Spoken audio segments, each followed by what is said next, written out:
'Twas the week before TLC, and all through the Thunderdome, Randy Orton watched over his shoulder, waiting for the Fiend to roam.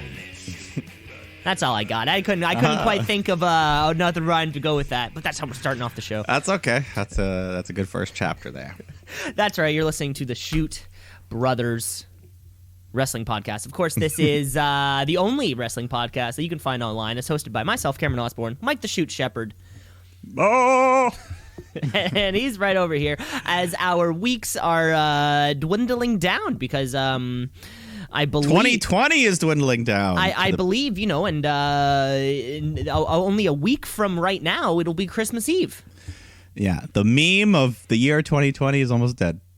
And it'll be one that we talk about to our grandchildren, like, you guys wonder what a shitty year, when it really wasn't that bad. Or we're just waiting for the meme of 2021 to begin. Maybe that's what we're waiting for. It's gonna be one of those things where, it's like, I don't know. There's 1,000 memes out there. There are thousands of memes out there. Yet you had never heard. You think it's gonna be better, and then the same thing comes right back, and then they're like, oh no. Mike, Drake face. There's thousands of memes out there, yet you had never heard of Winter is Coming. It is insane. We have a great show coming up, of course. Like we said, TLC is a little bit later on. We got trivia. We got Wednesday night, of course, all the main roster action. I guess, ever since the SmackDown moved to Friday, which, it's over a year now, the Friday go-home show always feels a little bit weird because it's like just about to happen. It's always after our record. It's always after we record, so then the timeline doesn't, between Friday and Sunday, that mean we'd have to record on Saturday, and by the time it comes out, the pay-per-view's already there, and so schedule-wise. For schedule-wise for us, it's always a little bit weird, but that's okay, because we have all the action. Let's kick off the show, though, with a little bit of news around the ring. Around the ring, around the ring, around the ring, around the ring, around the ring, around the ring, around the ring, around the ring. I don't think we've gone around the ring in a little while. In a little while, it certainly feels. Because everything's been so contained into the ring. It really has been. There's been so much in-ring action, but just often things in the wrestling world that we do not talk about too often. We're going to kick this one off with a little Impact update. Because we are kind of a couple weeks into this Impact AEW crossover. Of course, we talked about last week Kenny Omega, Don Callis sitting in a bus, and more of that kind of went on this week. I didn't watch the show, just caught a few highlights, and here they are. The tattooed wonderkin that we all know as TJ Perkins, is now called Manic, and he wears a mask. He is the X Division champion down there. Mike, you may be asking yourself, if you're wearing a mask, how did I know it's TJ Perkins? Just check for the unmistakable tattoos. I was going to say, yeah. All up and down his arm. And much like the show, TJ Perkins' tattoos have been there, since, the show is older than TJ Perkins' full body tattoos. Yeah. Weird, eh? Yeah. little time frame for that. He retained. We'll keep an eye on him. But to close off the show, there was a match between Carl Anderson and Chris Sabin. Carl Anderson gets the win. He's a little dirty, of course he always going to be. After the match, Impact champion Rich Swann came up to him backstage to address the slimy tactics of the Good Brother. It wasn't until then where Kenny Omega emerges from his trailer. He decides, I need to take matters into my own hands. Just watch me, where he comes out to confront Rich Swann, the Motor City Machine Guns. The Good Brothers are there. Kenny Omega, of course, a brawl ensues. At one point, Rich Swann gets a caution wet floor sign just absolutely smashed over his head. They probably tricked it. It was probably half broken already, but it seems like Kenny Omega and the Good Brothers are standing tall at the end of the segment, even flashing their former Bullet Club kind of symbol. Don Callis had a tough time with it. Folks, you can picture it at home. Kind of make an L with your thumb and index finger, and that's the Bullet Club kind of thing. Don Callis had this weird thing going on where he kind of used two fingers, and then the pinky was just sort of I don't know. It was I can't even reproduce it with my hands. It felt so awkward, but that's okay. Because after this, Don Callis, of course, he is the executive vice president over there. He announces that at the Hard to Kill pay-per-view on January 16th, the Motor City Machine Guns and Rich Swann will be taking on Kenny Omega and the Good Brothers in our first official AEW Impact crossover match. Yeah, there it is. So now that's like 3 parts of the Bullet Club. Who are we missing that we can pull from?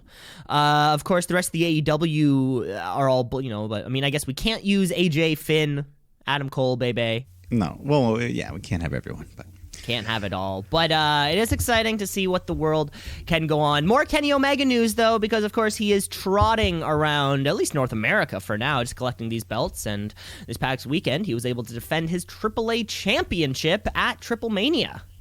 He's all over the place. He's all over the place against the Laredo Kid. I did watch this full one. It was a fun match, high flying, working the leg angle. The old busted up knee angle, of course, so Kenny has tough time hitting those V-triggers sometimes. Michael Nakazawa is ringside for Kenny and completely... Haven't seen him in a while. Completely missed the catch.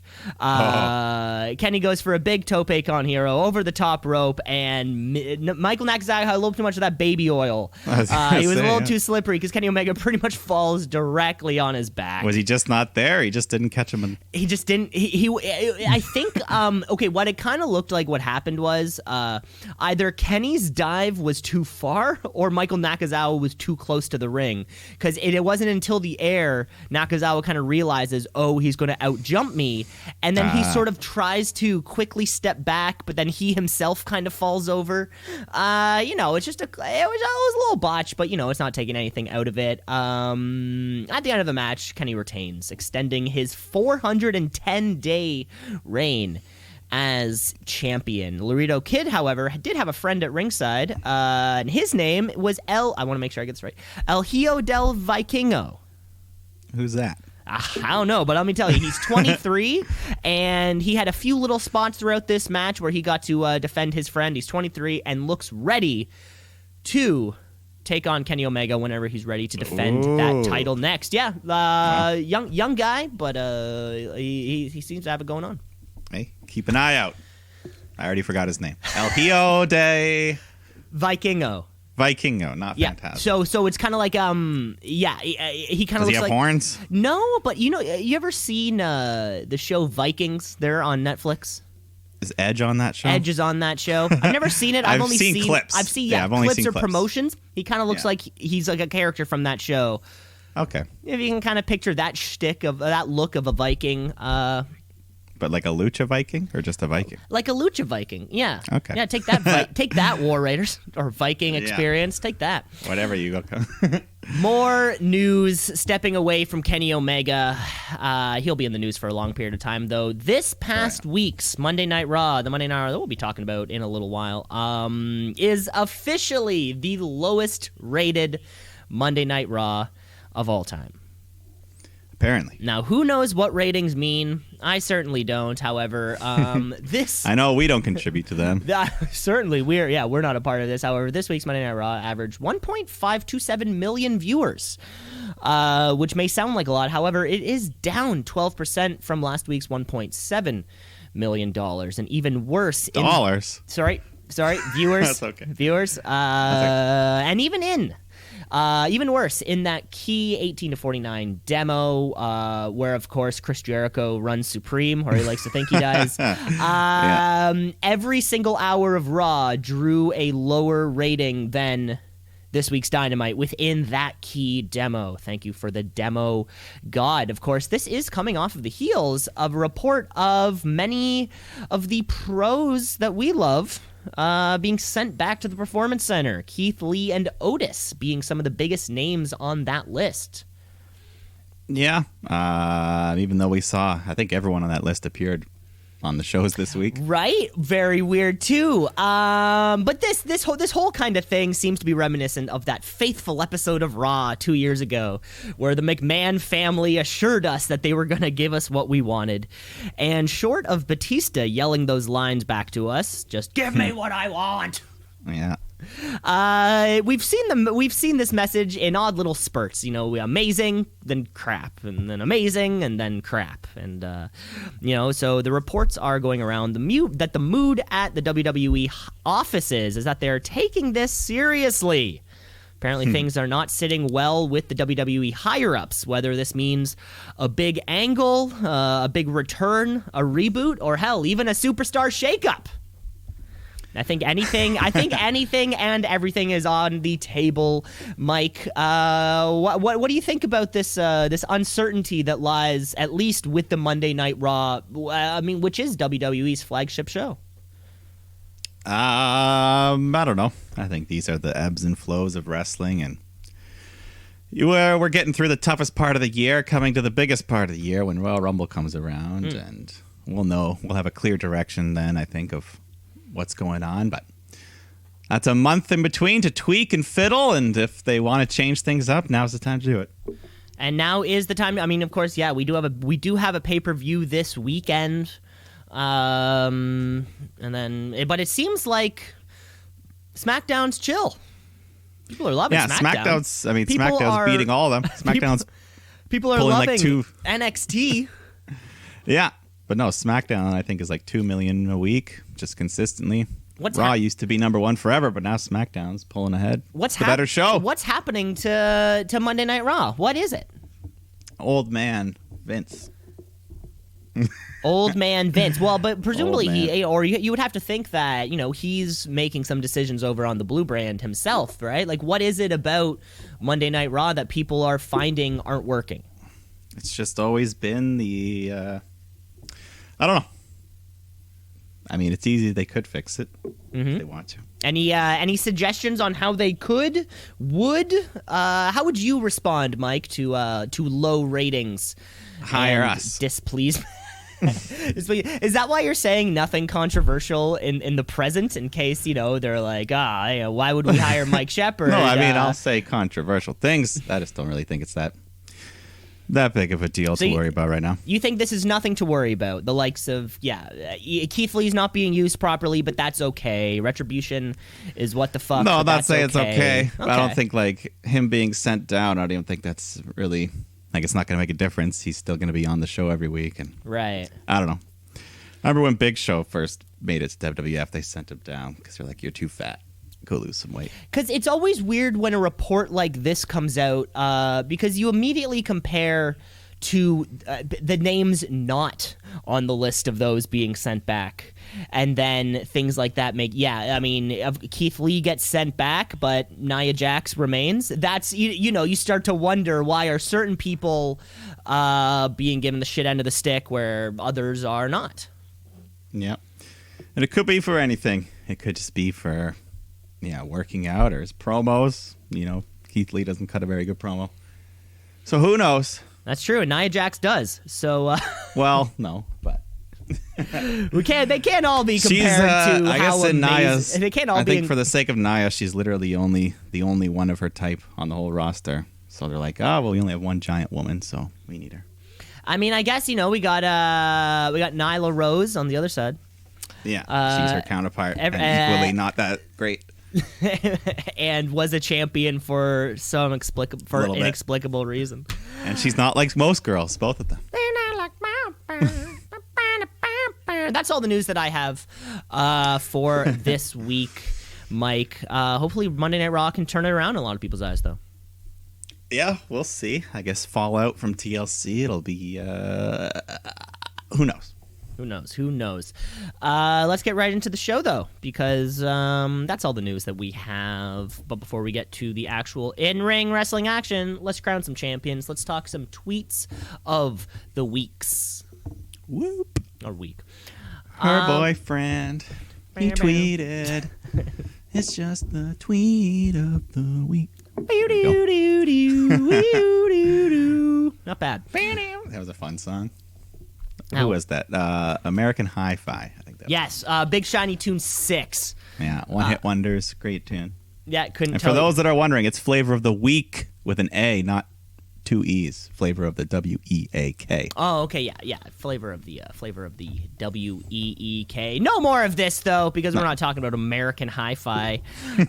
No, we're talking about a Tweet of the Week champion. This week's Tweet of the Week champion. Oh, no, we're going to cover the Tweet of the Week champion a little bit later. Sorry.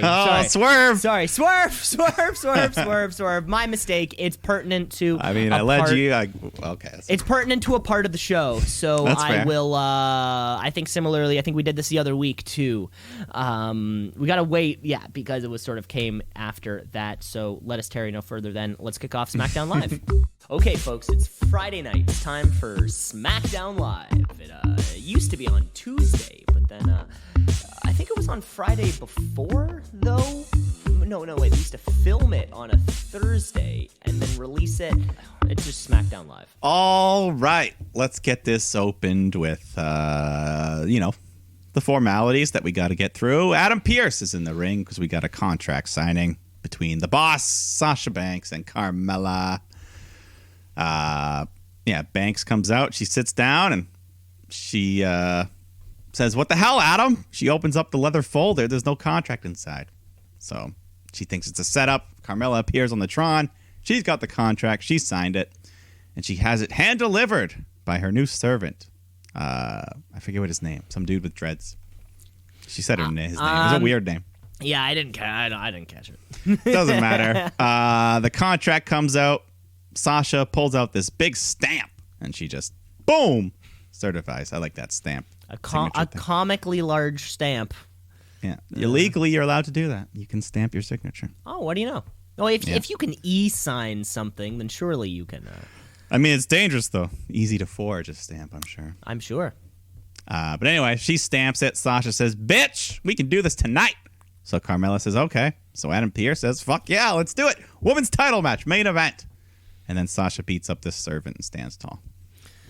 But hey, that's kind of unexpected. Unexpected, especially 2 weeks before their scheduled match at TLC. Yeah, what could this mean? I don't know. But let's go singles action. Montez Ford taking on Dolph Ziggler. It was fine. Ford was in control. He goes looking for the frog splash, but then Bobby Roode attacks him. So then Ziggler crotches him on the ropes, hits a super kick, gets the win. Who else, short of course, the Street Profits have been champions now for like the entire fucking year, it feels like. They traded belts. That's about all they did. Who else are our teams with a name on SmackDown? Roode and Ziggler have been tagging for a while, but never had a name. Yeah. I guess the Riot Squad, but they're women. I guess. Okay, there is nobody then. Odd. I mean, there are has Lucha to House be Party someone. hanging around there? Are they on SmackDown? Probably. Who knows? Oh my Doesn't god! matter. I mean, nothing is worse than we've been saying this for weeks about all these belts. Who the fuck wants them? It is nice that Roode and Ziggler seem to want these SmackDown titles. But also, why is Ziggler still wearing that stupid SmackDown hat? He comes out with the blue SmackDown hat. Yeah, even though Survivor Series is like a month I behind. can't tell if he's like just maybe going bald. He's trying to do like he's got pretty nice hair. He's doing like a Paul Heyman thing, where he's got the Yeah, hat I on don't with the think that- ponytail underneath. I don't know. I don't think that's it. But I don't know. I don't like that. Anyways, backstage, Sami Zayn, he's freaking out on the merch guy because he doesn't have a shirt. He's the Intercontinental Champion. And then Big E comes walking up. He's got a new shirt on. Nice new blue thing. And Sammy's pissed off. Big E says, "Calm down. We got you a shirt." And Apollo Crews gives him this white shirt that just has a stick figure drawn on it with markers. So, Hey, that could be a bestseller in the WWE shop. I'm pretty sure that was the B Team shirt. Oh yeah, no, that was more of a permanent marker. Yeah. But, hey, this leads us into the match. Big E, Sami Zayn, non-title match, but pretty good one. Big E, he hits that awesome splash he does, where they're like laid out on the edge of the apron, and he just, boom, that 300 pounds of meat just slamming down on you. But Sammy fights back. He He's got this injured wrist that he's selling, but then he just slaps Big E in the face with the same hand. He tries to run away, crawls underneath the ring, so Big E goes under after him. Sammy comes out the other side. The ref's counting this whole time. Big E tries to grab Sammy. He just stomps on his head, jumps back in at the count of 9 to beat the count. So Sami Zayn wins by count out. Greasy. Yeah, it was greasy, but at least a little creativity to it. Yeah, Sami Zayn is he's been a coward. I feel his entire heel run is cowardly heel. Yeah. Every single heel run he's had, at least here in WWE. Fun. Ever since he put on those combat boots and those pants tucked in. Yeah, ever since he grew his hair out. What do you call those pants?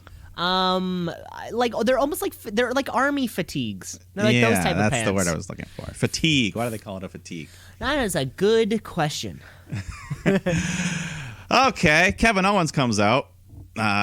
He just starts setting up a bunch of tables and ladders all over the place, cutting a promo on Roman. Then he starts climbing the ladder, and then Jey Uso comes out, nails him with a chair, just starts beating him around, and these are some pretty good chair shots he was giving him. Pretty stiff. To the knee, and I don't know. Yeah. Owens tries to fight back, and then he pop-ups, power bombs Jey through a table. So Reigns comes out, but then Reigns just says, nah, I'm walking back. So he walks backstage. Owens goes looking for him, and then Roman attacks him with the chair, beats him down, and then just talks into the camera to Owens' family. He's making it personal. Hey, Wendy. Hey, Wendy. Yeah. Or I know his son's name's Owen. That's all I know. Owen Owens? The name Owens. No. Owenstein. Well, you know, when this kid, because remember, Mike, we're all, at least I am. When he comes up. I'm always thinking about the next generation of professional wrestling. And Owen Owens could be that guy. What was I going to say about this whole thing? Yeah, he was just talking to his wife and like, talk some sense into your man. Which was sweet. This whole... No crowd has let Roman shine in a way that nobody thought was possible. Every single time he addresses the camera, you get fucking chills running down your spine. Oh, yeah. Big Bad Chief. But we go to a woman's action. Ruby Riott, Liv Morgan taking on Billie Kay and Natalya. Of all people. Yeah, so Billie Kay still doing the headshot resume thing, but once again, why? Why? You now have Billy and Peyton with two random partners for no reason at all. Instead of just keeping wild, Wild. Well, hey, I mean, we were just talking about, why these, we were just talking about these ratings, why things don't make sense. Hell, why people could be turned off. Seeing a fan favorite tag team separated and united with randoms would be a reason to stop watching something. Well, I don't know. I don't know if the Iconics are that reason. But for me, maybe. They could be. But anyways, Natalya's in control. Billie tags herself in and then accidentally knocks into Natalya, taking her out. And then Liv and Ruby hit a code breaker, Riot kick combo, get the pin. So hopefully they can build some momentum and get a tag title shot. Jesus Christ, hopefully. I thought Natalya was on Raw. Yeah, she's a flip-flopper. Yeah, very weird. I was the other week it felt like Billie Kay was somehow going to become like Adam Pearce's assistant or something. It felt as though the last month or so. Could make her the general manager. Yeah, like not an in-ring role. That's not where she seems to be better outside of the ring. Yeah, she's great on the mic. Mm-hmm. Hilarious. Who knows? I don't know. I don't know what they want to do with her, but I don't know. Eventually, someone's going to accept that resume and give her a job. Someone's got to take the resume eventually. We get a segment with Gable and Otis, and Chad just says, you got to work on your blind side. So he's just throwing shit at Otis while he's blindfolded. That leads us into a tag match. Gable and Otis taking on Nakamura, Cesaro. I'm just happy to see Chad Gable wrestling. Yeah. And him and Cesaro, they had a real nice sequence here. I'd love to see a singles match with them. At one point, Gable goes for the big drop kick. Cesaro catches him and hits a massive big swing. This was like 20 straight rotations. And then he tags in Nakamura, hits a big Kinshasa, gets a 3 count. Kinshasa. I was And once watching. again- I was watching a Broken Skull sessions. Oh yeah. Of course, Stone Cold's show, and he was having Drew. He was talking to Drew McIntyre on it, and they were just doing like rapid fire questions, where Yeah. a question comes up where he asked, and he asks every superstar that he has on the show, most underrated or underused in WWE, and without a hesitation, Drew McIntyre almost leaps to his feet and screams to the heavens, "It's Cesaro." And Stone Cold stops this like rapid fire question, just puts his cue cards down, and he looks at Drew. He's like, "That's what everyone says." And I'm like, "Oh well, yeah, maybe they've got a fucking point." Yeah. And him and Nakamura walk away with the win this time. Yeah. I mean, it was fun. It was a fun match. Well, I Who guess knows? okay. Well, I guess we just asked ourselves that question. Cesaro and Nakamura have been a team for so long. Why don't they have a name? I mean, some guys, that's just, they never get a name. It's so weird. And then, like heel Nakamura, we've had this guy for like 4 years straight, it feels like. Something like that. 3 I know, I years miss you. straight. Babyface Shinsuke, who won the Rumble, like that seems like a fucking lifetime ago. Yeah, I missed that old theme song. The old theme, right? Yeah. Damn.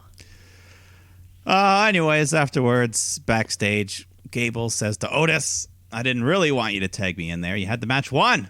Tonight was a test. You failed. But it's okay. All part of the alpha mentality." There you go. They're friends. Don't worry. Yeah. Nothing Sorry, to worry Tucker. about. Where's Tucker? He's gone. He's dead. Ducky. I think he's crushing it over on Main Event right now. Yeah. Yeah. Let's go to the main event, though. The real main event. Sasha Banks, Carmella, SmackDown Women's title match here. Carmella got a whole new entrance going on, as to be expected with this new character. But I like the cool visual, the like silhouette projected on the big curtain. She's kind of dancing, and then it just falls down, reveals her. Yeah, that's cool. Like it's a rock concert. Yeah. Yeah, a rock concert.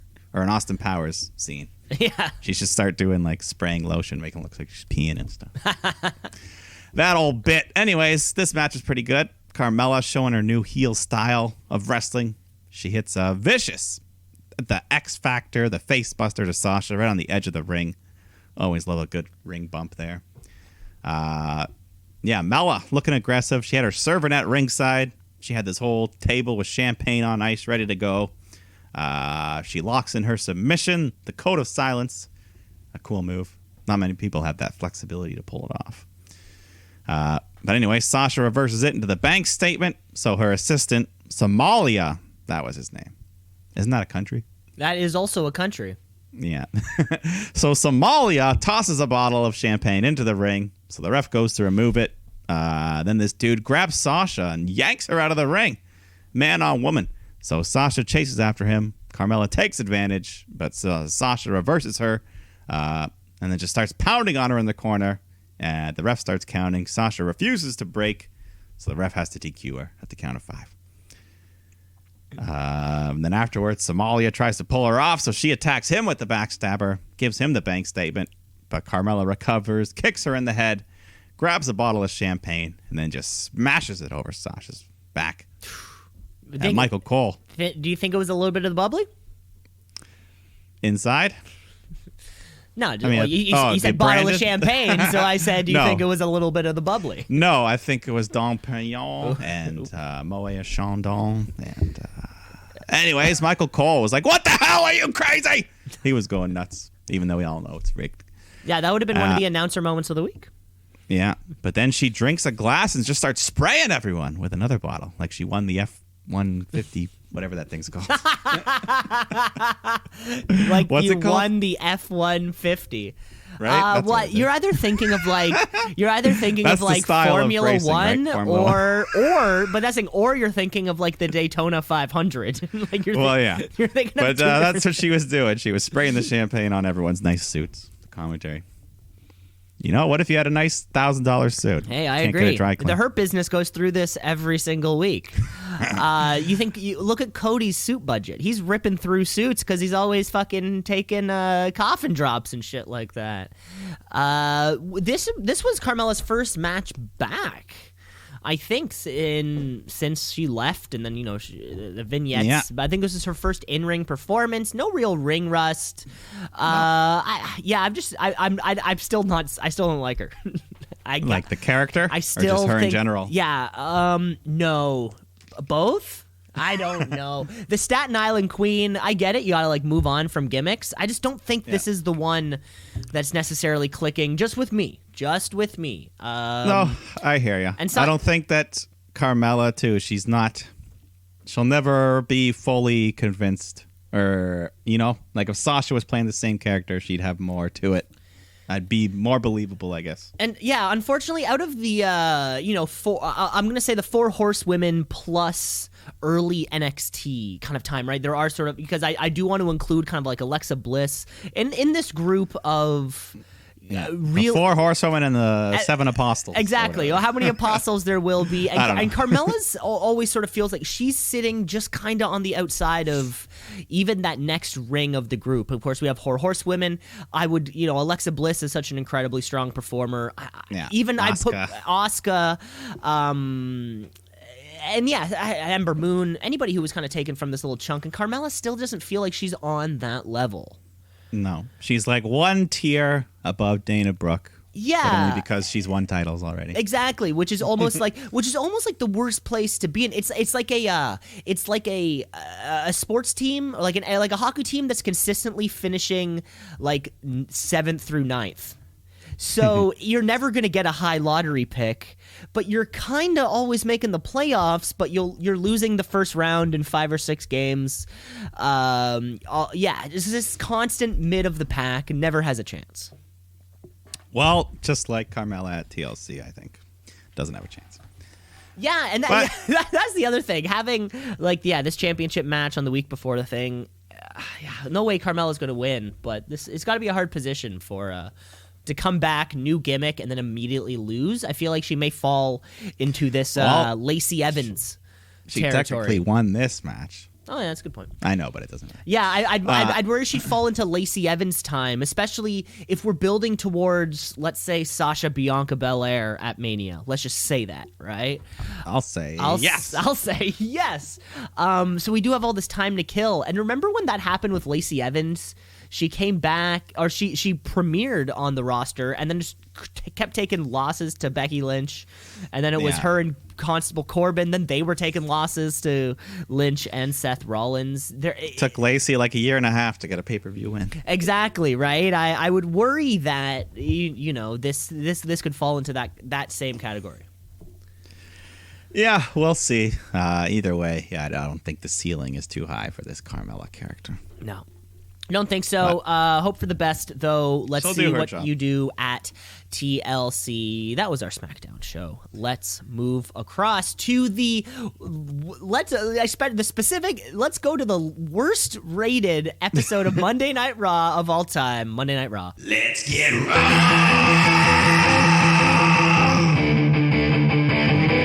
Let's get raw.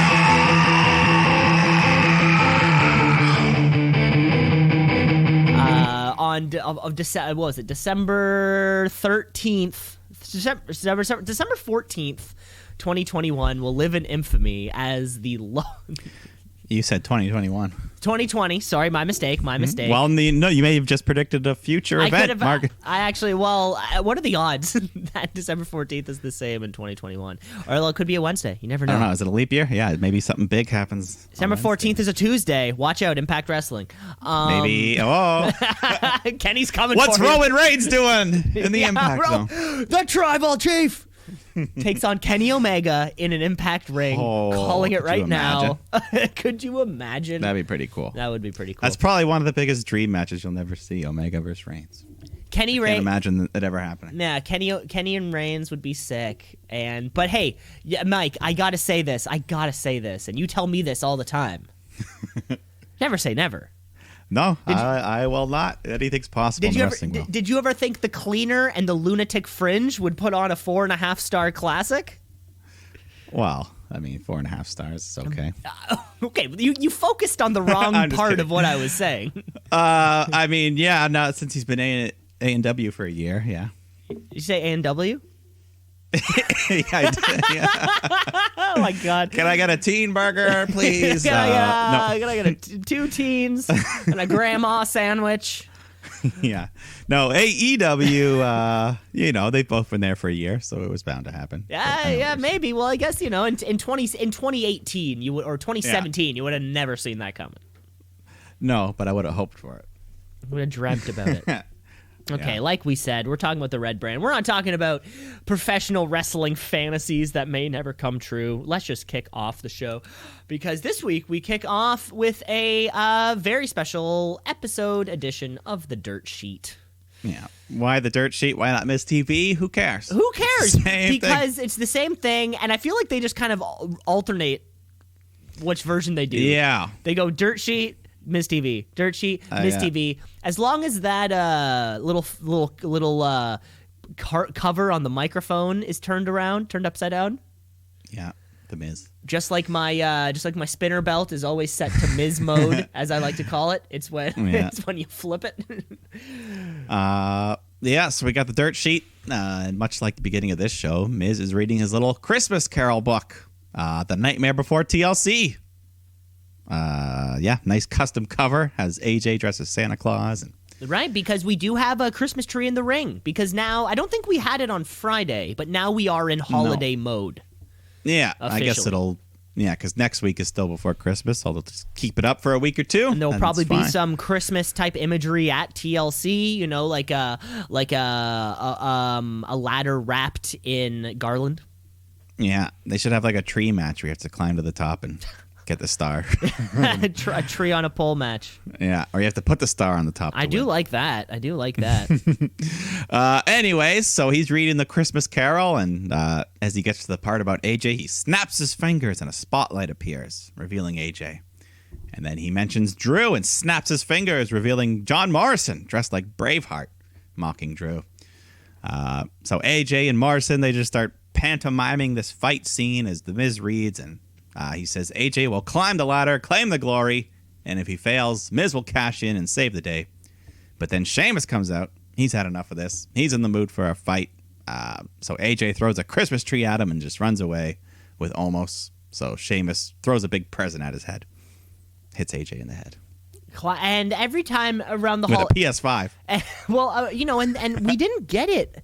I don't think we got it at Halloween or at American Thanksgiving. The old use the kind of seasonal prop to your advantage. We didn't really get the turkey. We didn't get the turkey on a pole match. We didn't get the trick or street fight.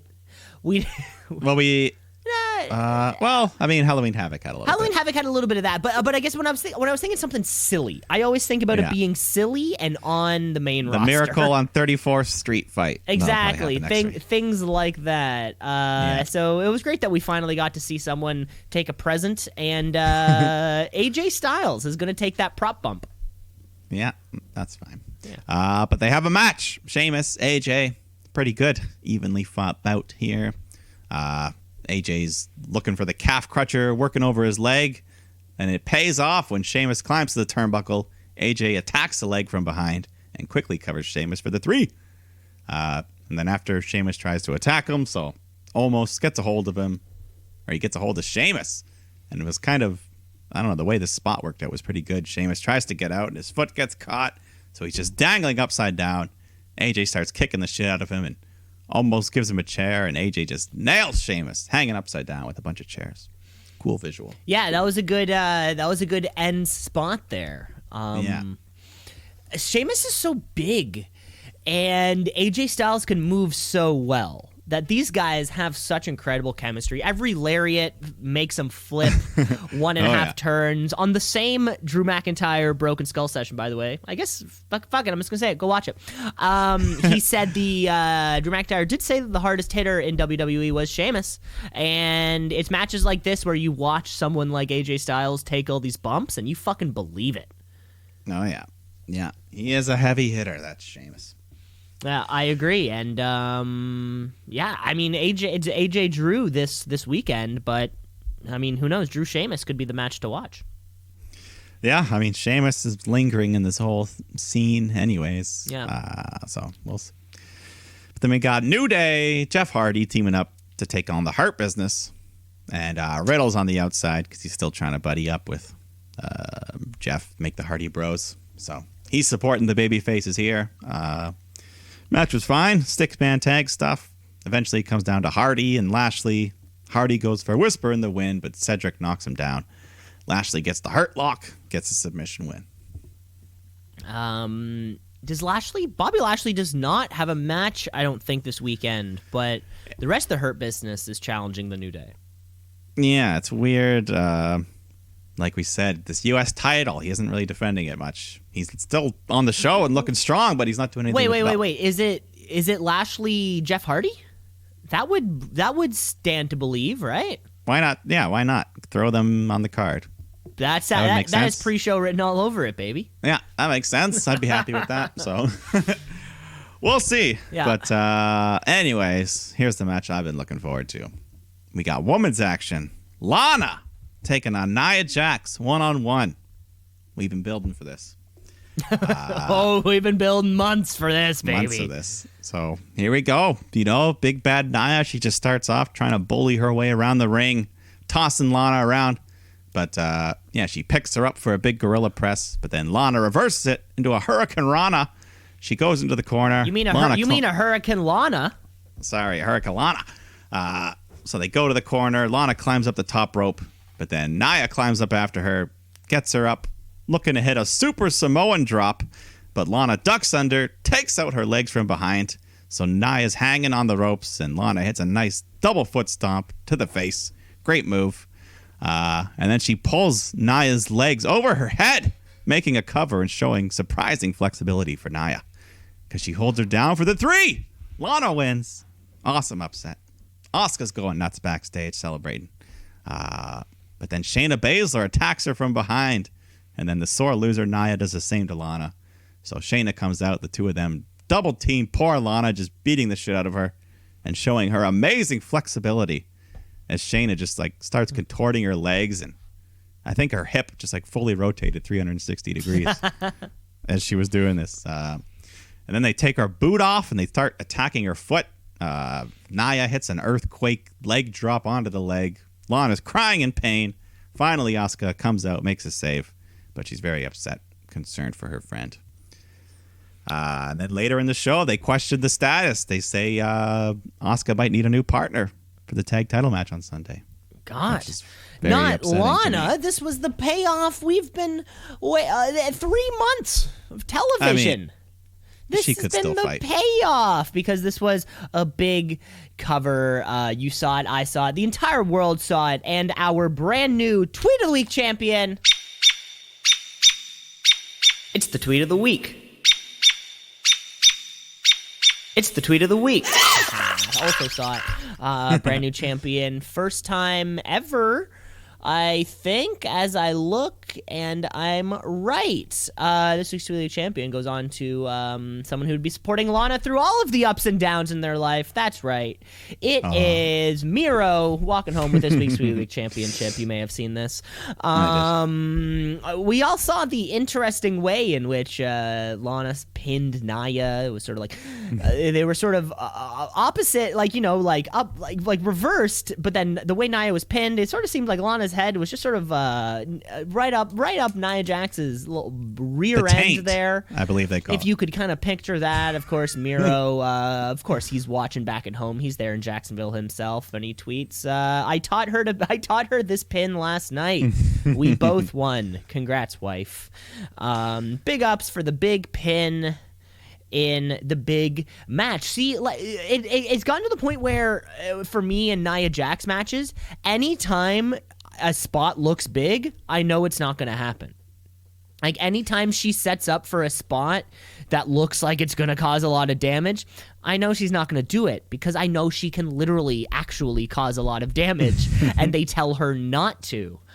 Yeah. There was that big the big Samoan drop off the second rope or whatever it was. I'm like, no.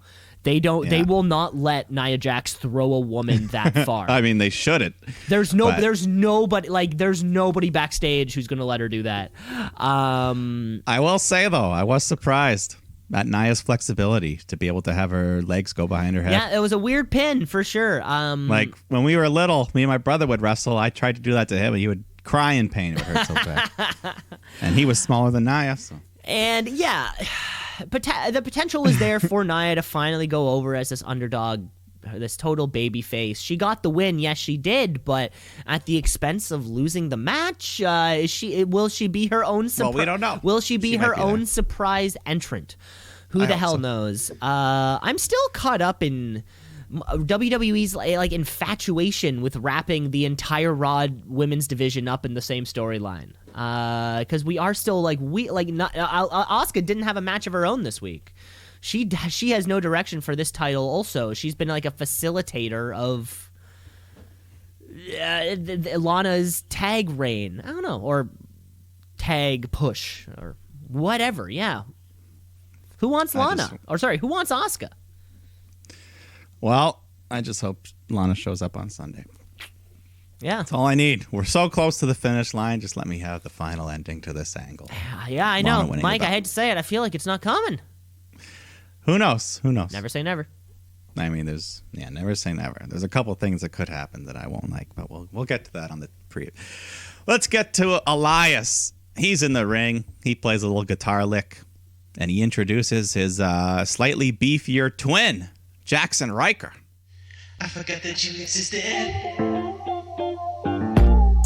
You thought that they would book you when they did. I forgot that you existed. It isn't love, it's hate, it's just fits. He's here. He's on Raw. He's separated from the Forgotten Sons, who are now Corbin's knights. But Elias says he was electrocuted, or when he was electrocuted in that Symphony of Destruction match, he was baptized by lightning. And he introduces Riker. Riker says Elias' music changed him. He was reborn after hearing the universal truth, and he's here to stop all the disruptions and attacks of the performances. But then R-Truth comes out to interrupt, and he apologizes for interrupting last week, and Elias says, "You're doing it right now." So Truth's like, Anyways, Elias starts to play. The gag will come running out. Chase Truth off. Some run into the ring, get killed by Riker. So I don't know. Riker, they must want to push Riker a bit, but for me, he's in the Lars Sullivan boat. Woof. For me. Where, speaking of, we haven't seen that guy since those promos that were bad. God. I feel as though... So first of all, Jackson Riker should not be back. Second of all, don't play off an in-ring segment. I feel as though when I heard him say, like, it's changed me, it was almost like they wrote him like a storyline or like a shoot apology. Or like a work apology. He literally said, "I'm not like the man I was before," and I was like, "You fucking are! Like, how did you vote last month?" It's just like I know where it's and not to say that people can't have certain political interests, but I think when you're in the industry. It's a very inclusive fan base of sorts. I don't know, man. There's no place for him in this fucking company. Yeah. And we already have Osmos, as AJ's bodyguard. So what? Now we have another bland bodyguard to pump up a more charismatic performer in Elias. This was just more 24/7 bullshit. Yeah. I don't know. If I could insert an eye roll emoji in the title episode of this podcast, I would. Well, let's go backstage where Miz and Morrison are talking when Keith Lee approaches. Or should I say Harvey Dent? Because he's got a coin and he just flips it. And Miz calls heads. Lee says, "Congrats, you both won. But that's the only thing you're going to win." What is this? What is this coin flip? New gimmick. What is this? The coin gimmick. Is he Two-Face? What is going on? Yeah. I don't know. They don't know what the fuck Keith Lee, what the fuck. Yeah, remember when Keith Lee was catapulted onto the main roster and spent weeks working with Drew McIntyre and Randy Orton? Yeah, he beat Orton in like 6 minutes or something. And Pepperidge hasn't done anything Farm remembers. Yeah. WWE Creative does not. He's just been tumbling and turning in and out of favor, up and down with people in the company booking, up and down the card. What the hell? Well, he's got a handicap match. Keith Lee taking on Ms. Mo. So, of course, he's having to deal with a bunch of double team moves, and he does his best trying to fight them both off. But the double team's relentless. Eventually, Morrison hits a big crossbody.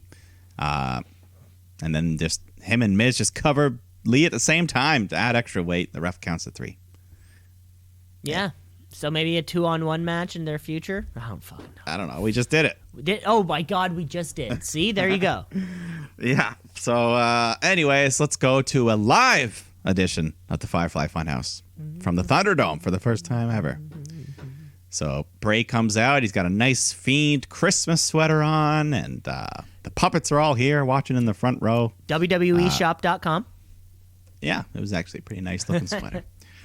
But, yeah, he starts off doing his silly little playful Funhouse stuff and apologizes to Randy for the Fiend attacking to him and talks about their match, starts making some jokes. You know, what's the best way to measure a viper? Inches, because they don't have feet, things like that. Ha, ha, ha. The puppets laugh hysterically. Orton appears on the Tron. He's not happy. So he cuts a promo saying, let's play a game of hide and seek, Bray. Bray accepts. Orton says, come find me. So Bray wanders off backstage to look for him. This, and I've brought this up a couple times over the Fiend's lifespan. Because we've had, I think 2... So John Cena went to the Firefly Funhouse in that cinematic match. I think Seth Rollins attacked him there once. Seth Rollins, I think, appeared on set. That's my excuse. It wasn't Right. the real Funhouse. Right, that's what it is. Because I still, and I don't know, I still like the air of mystery around the Funhouse not being a real, a quote unquote real place or something like that. Like a little bit of story. As soon as you like literally put It's it, like transpose it, it's like, oh, now this is just like Ms. TV. Yeah, it should be like the red curtain room in Twin Peaks. With the checkered floor. With the weird checkered floor that's going on an angle. You know, Yeah, like this weird room. What's going on? There's exactly. a one-armed midget. It's a place that your mind escapes to, or whatever you want to say. Yeah, moving into the real world is a bit weird, but Fiend Randy, they were great. No sign of Alexa Bliss, though. Yeah, she's been off for a couple weeks. I think I heard that she might be filming something, like a movie. A movie? I mean, I don't know how big, but hey, good for her. Way to go, Blissy. We got some singles action. Mace, for the first time ever, is taking on Ricochet. So finally, not Slapjack. We're getting someone else. I don't think we've seen Mace. Of course, Dio Madden, the artist formerly known as Dio Madden, I believe. Yeah. Whose biggest claim to fame was getting F5'd by Brock Lesnar. And Ali even referenced that during the match. I think he said to Samoa Joe, he's like, hey, I think Mace used to say, I don't know, he said something about that used to be someone else's spot or something like that. Oh, okay. Must miss that. But anyways, Mace, though, I liked it. He was looking pretty good here. Very quick and athletic for a big man. And Ricochet, he fights back, though. He goes up to the top turnbuckle, so Slapjack tries to interfere, but Ricochet fends him off, along with T-Bar, who jumps in. But then, yeah, he turns around. Mace hits a big choke bomb, but Ricochet kicks out. So Ali yells at Mace to shut him down. So Mace picks up Ricochet and hits this cool new move. I don't even know quite what to TKO into a white noise. I don't know what it is, but Mace gets the win. So that's nice. Nice big win. Wow. This match. I mean, good for Mace. Dude, this match happened. I cannot deny that this match happened. No, my biggest takeaway from this, I mean, obviously, oh my God, Ricochet. You know what sucks? I feel as though, so sometimes I'll get on like just indie wrestling binges on YouTube, right? We've all been there. And I've just, and this, oh my God, this happened just last night. It seems to happen every single night before we do the show, or before I watch Raw, or something like that, where I just watch these Ricochet, Will Ospreay fucking masterpieces, you know, or these, I watch these sorts of things and I see Ricochet doing such his selling is on a whole nother fucking level and his offense is on a whole other level. And then I'm like, oh, I'm going to watch Raw tonight. And then I see something like this. I'm like, fuck Ricochet. Yeah, Ricochet is being wasted talent. My biggest, But- and then my second biggest takeaway from this match, I gotta say. So, Mace wears the like a Predator style mask, from the movie, and I thought for the whole time that we were seeing his teeth, but we're not. There's like the teeth in the mask are fake, and then there's a little hole. And then his mouth is like inside of that mouth. It just kind of confused me because this whole time I thought we were looking at Mace's teeth, and we're not. We're looking at like a picture of teeth. Yeah, those are my two takeaways. All right. He wears a mouth guard, in case you were wondering. I think I had to pause and zoom in. I'm like, what the fuck is this? There you go. All right. Well, we go backstage. Bray is looking for Orton. He runs into Riddle, asks if he's... Sorry. He sees Riddle, asks if he's seen Orton. Riddle says no, but he presents him with this whiteboard on the topic of bronouns, and he'd love to teach a lesson on the Firefly Funhouse. Bray says, that sounds neat, but I'm busy, so he walks off. And then Ramblin' Rabbit appears. And Riddle says, hey, you remind me of Baby Yoda. I'll call you Baby Broda. And, hey, I've got a bunny at home named Skipper. He's a huge fan. Can you sign this carrot? Yeah. More fun. Yeah, just more fun stuff fun. going on with these guys. Yeah. I think they forgot to... Ramblin' Rabbit spoke, and I think they forgot to pitch adjust it. It just sounded like regular Bray voice. Oh, really? Like, hey, dude. I may have missed. Instead of, I may have missed that. Oh no. Yeah, it was just a little thing. Okay. Anyways, let's go back to the ring. Shayna Baszler taking on Dana Brooke. So yeah, Shayna's in control, goes for the Kirifuda clutch. Dana fights out. She's hitting some good moves. Climbs up to the top rope, but then Nia just shoves her off, causing the DQ. So the two heels, they start beating up Dana. So Mandy Rose comes out with a kendo stick to save the day, but then Shayna gets a hold of that. So Asuka comes out, starts beating them up. And then the three baby faces just stand tall. So who knows? Baby. So yeah, we have this women's tag match between the women's champions, Asuka, and who knows? Who knows? We go backstage. Truth is talking to Huskus the pig when Bray shows up. He's still looking for Randy. He's walking down the halls. Then he opens the door to this dark room with a single rocking chair in it. So, of course, he goes over, sits down on the chair, and then Orton shows up, attacks him from behind, out of the shadows. They brawl for a little bit. Then Orton throws Wyatt into this giant wooden trunk, closes it, locks it, and then pours out some gasoline and drops a lighter onto it, sets the whole thing ablaze, burning Wyatt alive. But then the burning lid pops open, and out comes the Fiend. He applies the mandible claw, knocks Randy out. If there's one thing I know was about a cool Randy little- Orton, he likes burning shit down. Yeah. And if there's one thing I know about the Thunderdome, there are just wooden crates all over the place. I hear it's a disaster to like actually maneuver around backstage at the Thunderdome because Vince McMahon just has wooden crates beside gasoline all over the place. And yeah, and Randy Orton's I feel like the next victim. Well, he deserves it. He's an evil person. He's a bad boy. Tried to kill him. He did actually. That's like manslaughter. Attempted murder. Yeah. Premeditated also. Oh, yeah.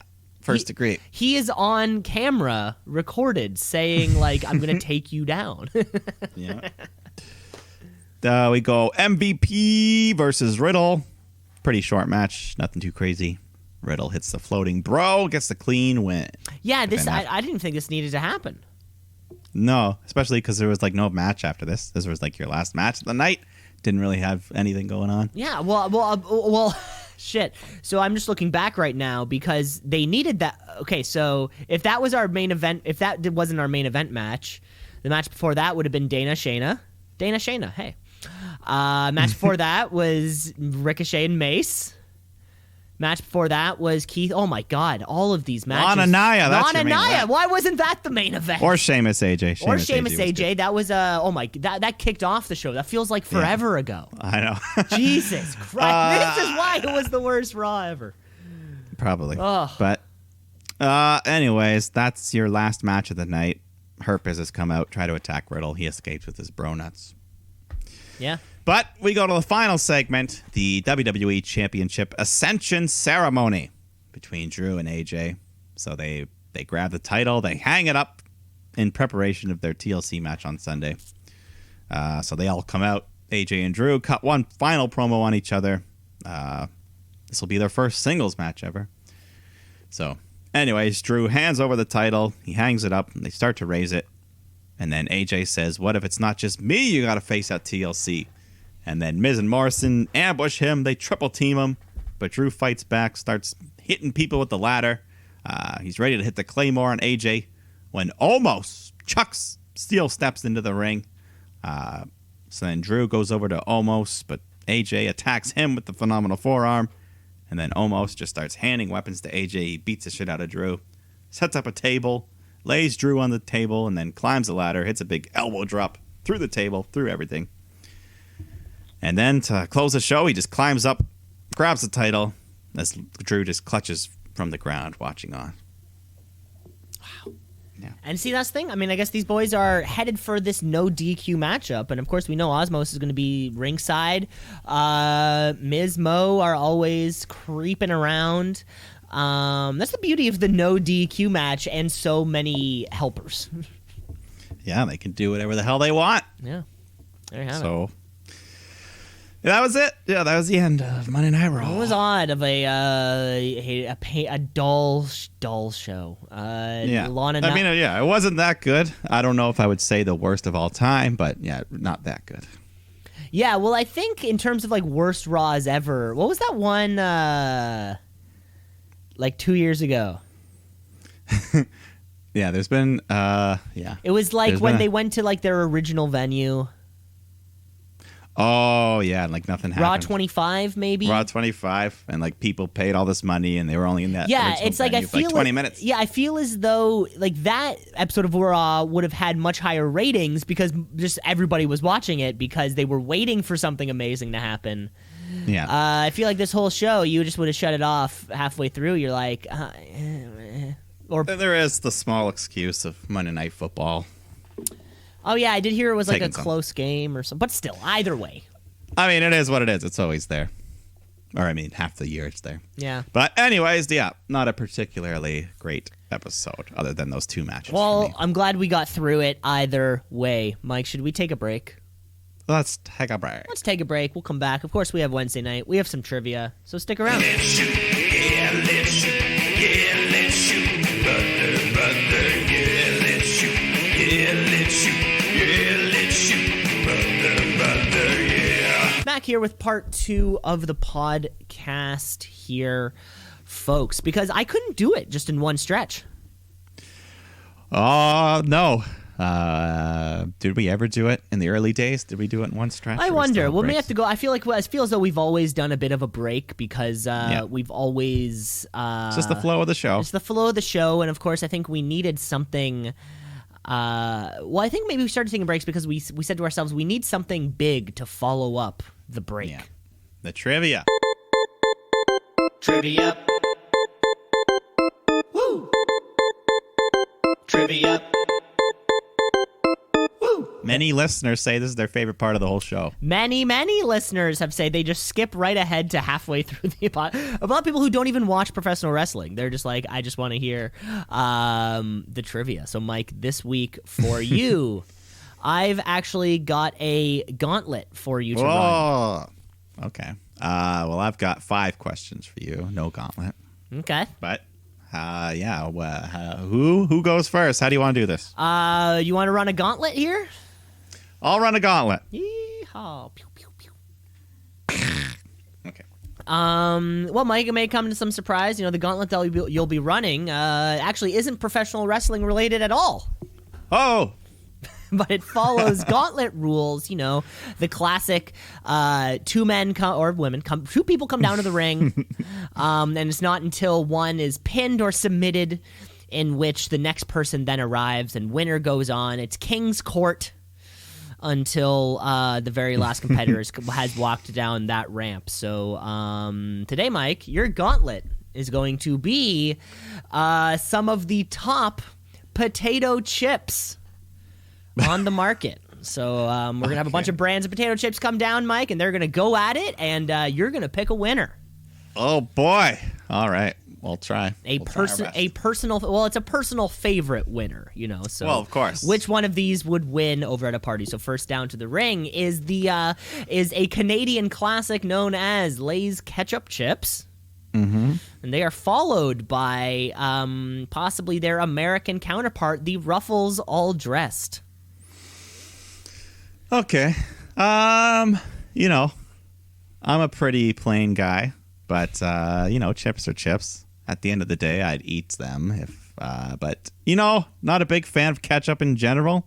Condiments on my burgers and hot dogs, things like that. I do not use the ketchup. So for that, the all dressed is less offensive, less invasive, more of a mild chip. So I'll go with the all dressed. And just like that, Lay's ketchup is eliminated. Yeah. I didn't even know as a kid. You don't even know that that's like a Canadian exclusive. Yeah, it's not until you learn a little bit more. Or for me, it was my aunt went down to Buffalo and brought me back a box of Fruity Pebbles. Oh, and I remember being crack. like, yeah, and it was like, and then I was like, oh, okay, Mom, can I have some Fruity Pebbles like after that? And they're like, no, that's only in America. And you're like, what? It's like, don't lie to me. You just don't want to buy it. You just don't want to buy it, Mom. Yeah, no, it's true. I remember my mom had a friend that would go to the States every couple months. Like, yo, get her to bring a couple boxes. Boxes back. Get some rice checks. I love that Cookie shit. Crisp. Did you ever have Cookie Crisp? Wasn't that the one that was just kind of like little... Just a bowl of cookies for breakfast. A bowl of cookies and milk, yeah. It was like, they sell those mini Chips Ahoys in stores. It's basically just pour that. Nothing healthy about it. There was an Oreo version of that, too. Yeah, Oreo O's. Okay, have you seen the commercials for these new Timbits cereal? I heard about it. There's commercials for it now. Yeah, they have the chocolate Timbit and then the birthday cake Timbit. Ooh, a birthday cake. That could be good. I don't know, though. I don't eat too much cereal these days. Yeah, me neither. Yeah, I haven't bought a box of cereal in a time. You know what I'm going to do myself for Christmas morning? I'm going to buy myself in prep. I'm going to buy myself a box of Reese Puff cereal. That was always my good. Yeah, get a nice sugary brand. It's Christmas. I used to love, or that was the thing my dad and my stepmom used to do. You'd wake up on Christmas morning, and of course the three of us, we all had our favorite junk cereals. Mine was Reese Puffs. I think Captain Crunch was my brother's, and Lucky Charms was my sister's. Yeah. And that would be like, or it was only on Christmas and your birthday. Special cereals. Special cereals. Now that I think about it, it's gonna go great with my champagne and orange juice. Okay, Mike. You know what? We've been talking for long enough because Ruffles All Dressed doesn't have much time to recover from the intense in-ring action because they have a Luchador Supreme. We're talking the original flavor of Doritos. So the nacho cheese? The nacho cheese. The nacho cheese coming at you. Wearing the big triangle. A little lucha mask. The death triangle, the if you will. death triangle. Yeah. You know what? I got to just tell you right off the front, all dressed doesn't stand a chance. That Dorito, that is like, it's almost like the pepperoni. It's the go-to, chip. One of the go-to chips. You pull out a bag of that, anyone's going to take a bite of those nacho cheese Doritos. That's why it's getting the win here. And everyone's gonna suck back the bag to get every. Oh little... yeah. It's getting down to the crumbs. There's gonna be a guy that's getting those crumbs out of that bag. Someone's getting the crumbs at the bottom of a Doritos bag. Yeah. Doritos, though, they're standing tall right now in the middle of the ring. The lights go out. And a competitor we haven't seen come to the ring in a while. They may be a little bit older and a little bit stiffer, but Miss Vicky's Salt and Vinegar. Ooh. Comes marching their thick body down to the ring to take on Doritos. I really do love the kettle cooked chip. It just feels more real, less like factory made. I'm sure it's more greasy and shit, but it just feels it's like it's not like Pringles where everything's just like a fucking. But that being said, I do not like the vinegar. I love the salt, but the vinegar, nay, says I. So in that case, nacho cheese crushes Mrs. Vicky, makes a widow of her husband. Oh my Jesus Christ! Down goes Miss Vicky's. Down goes Miss Vicky's. Original Doritos stands a different tall. flavor might have stood a chance, but that vinegar. Sorry. Well, here comes a different flavor down to the ring now. You only ever seem to find them in small little bags coming out of the little vending machine. But Mike, it might come in a small bag, but there's thousands of them. Because Original Doritos is staring down against Hickory Sticks. Oh, this is a spicy one. Because back in grade school, I never knew what Hickory Sticks were. I kind of saw them like, whatever. I was never interested in buying them. And then in class one day, some kid had them, and he gave me a little. He's like, "Here, try this." So I took a bite. I'm like, "Holy fuck, this is delicious!" For whatever reason, I loved it. And for like a few weeks, I was just on a binge. I was addicted. Anytime like I got a snack or I was gonna buy change or something, Hickory Sticks. That's all I got. That's all I wanted. And then I fell off the wagon for a bit. You fell off the wagon. You were jonesing hard there. Yeah, I was jonesing, so then I got out of it for a few years. And then not too long ago, actually, I had them again, and the flavor was so good, so delicious. And you do get so many, you know. A lot of chip bags are just filled with air, but that thing, you're getting money for your value, those sticks. So with all that said, I think I got to go with the Hickory Sticks on this. The Hickory Sticks with the upset. Doritos couldn't hold on. Are Hickory Sticks, is that a worldwide thing? I'm not sure. I don't know. They don't seem too common, you know? Yeah, like, I'm sure everyone's had them, but you don't. Not everybody's talking about Hickory Sticks. You know, seeing a bag of Hickory Sticks in someone else is not a common sight. That's not a common sight. Or a big bag of Hickory Sticks is also not a common sight. Like a normal chip bag, like a big chip bag. Imagine a big chip bag full of Hickory Sticks. I have had a big chip of Hickory Sticks. Wow. Like a full size. Eat the whole thing. You should eat the whole thing by yourself. Not in one day though. I mean, you could. You'll get a tummy ache. Well, the thousands of little Hickory Sticks stand tall, but they don't have much more time because the coming down to the ring is the sweet tang of the Lay's dill pickle. The dill pickle, much like the ketchup chip, is I don't much care for the flavor it's based on. So that in itself ruins the chip for me. Lay's, I like Lay's on their own. They make a decent chip. But Hickory Sticks, it's got the job. Or it's got the win. Hickory Sticks. Hickory Sticks keeps the win. They seem to be on this. There's too many of them. None of these other competitors stand a chance. Well, this competitor thinks he does because being accompanied down to the ring by Hockey Hall of Famer Mark Messier. I bet you can't have just one, is the Lay's Original. Lay's Original, the classic, maybe this is the pepperoni pizza of the chip world. Yes, the pepperoni pizza of the chip universal world. Standard. Yes. Honestly, if I'm talking Lay's, this might be my favorite flavor. Just a straight up original. The plain, the boring, but it's what I want. But it does not match the sheer draw, the high of the Hickory Stick. Wow. So I know this Hickory Stick is on a bit of a tear right now. But who knows? There could be something that could stop it. Maybe. Wow, this is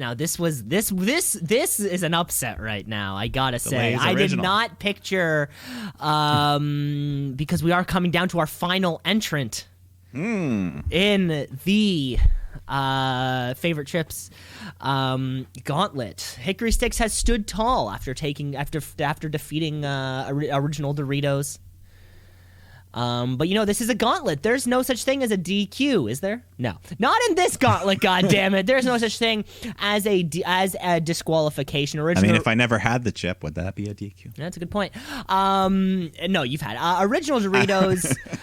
They're pissed. Ooh, They're fiery. They're mad that they lost their spot at the top to Hickory Sticks. Original Doritos thought to himself, maybe I need to grab a few friends to make this happen, because coming down the ramp is the Munchies Party Mix. We've got Doritos, we've got Cheetos, we've got Sun Chips, and of course we have rolled gold pretzels taking on Hickory Sticks.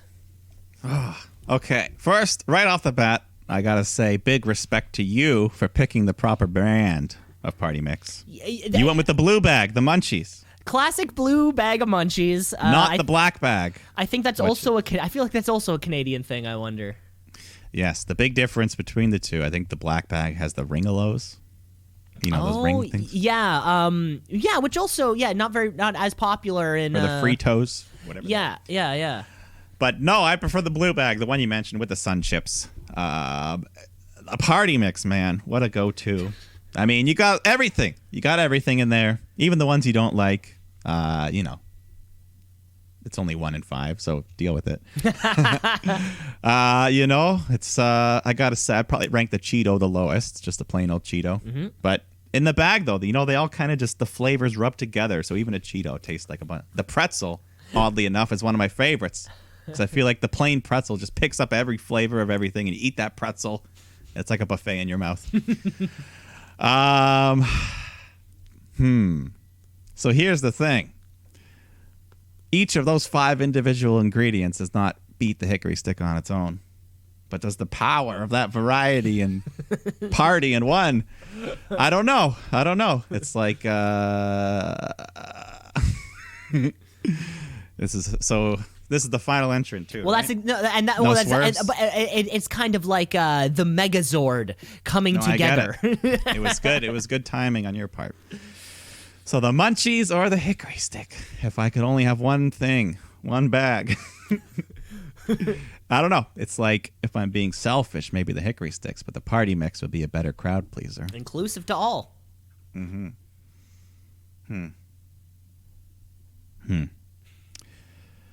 champion will have to be... I got to go with my heart.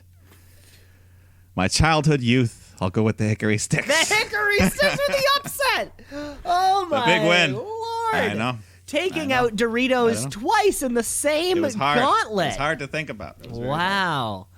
There's something about that hickory. I don't know what it is. I don't know what it is. It must be the hickory smoked flavor. Yeah. Wow, that was did not see that coming. I thought our battle would be. I thought Lay's would have taken it there. At the end, I put Lay's at the end because I thought that would be your favorite. Wow, didn't see that. Didn't see that coming. That's good. That's fun. Coming. No, I like it. It's a lot of fun. Wow. Huge maybe upset. If a Miss Vicky's jalapeno might have been able to compete with a hickory stick. Interesting. Okay. Well, but that's a bit of there's so many flavors out there. I learn so much about you every week. It's fun. No, these are fun. I might have to do one of these for you sometime. It's a fun idea. Just running a gauntlet. It's always fun. Because it makes me think. It makes me have to make these decisions I've never had to in my life. Yeah. I learned something about myself. So, it's a lot of fun. This is. I'm sure psychologists do this as like warm-ups for their sessions with therapy. Oh yeah, just kind of like a quick, just a quick choosing. You can tell a lot about somebody if they prefer hickory sticks over Lay's dill pickle. Yeah. All right, let's go on to my trivia then. Just some regular trivia.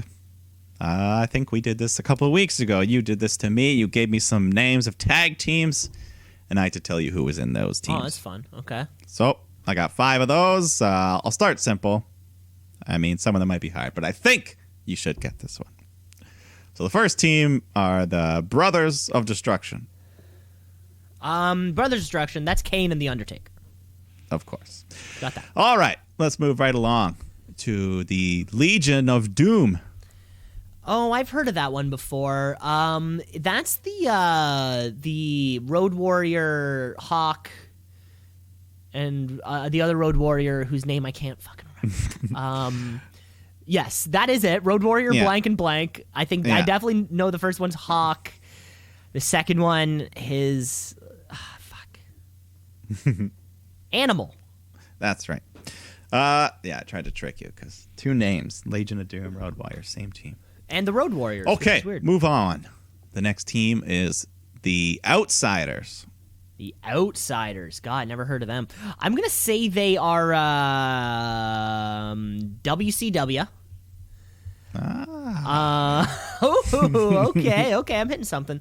There are people who would have been on the outside looking in.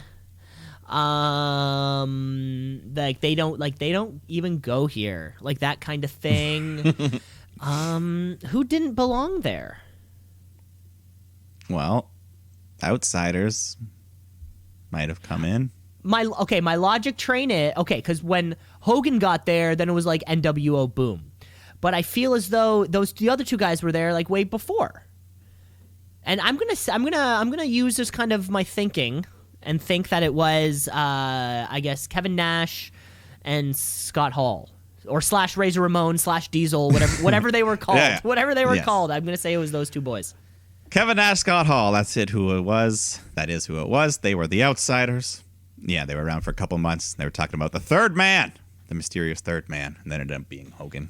And then NWO took off. And then they create the NWO. Yeah. Cool. Yeah. So that was it. All right, next tag team, who are the two-man power trip.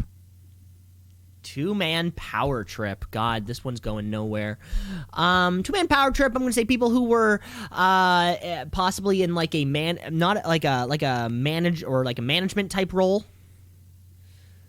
And then they went on a power trip.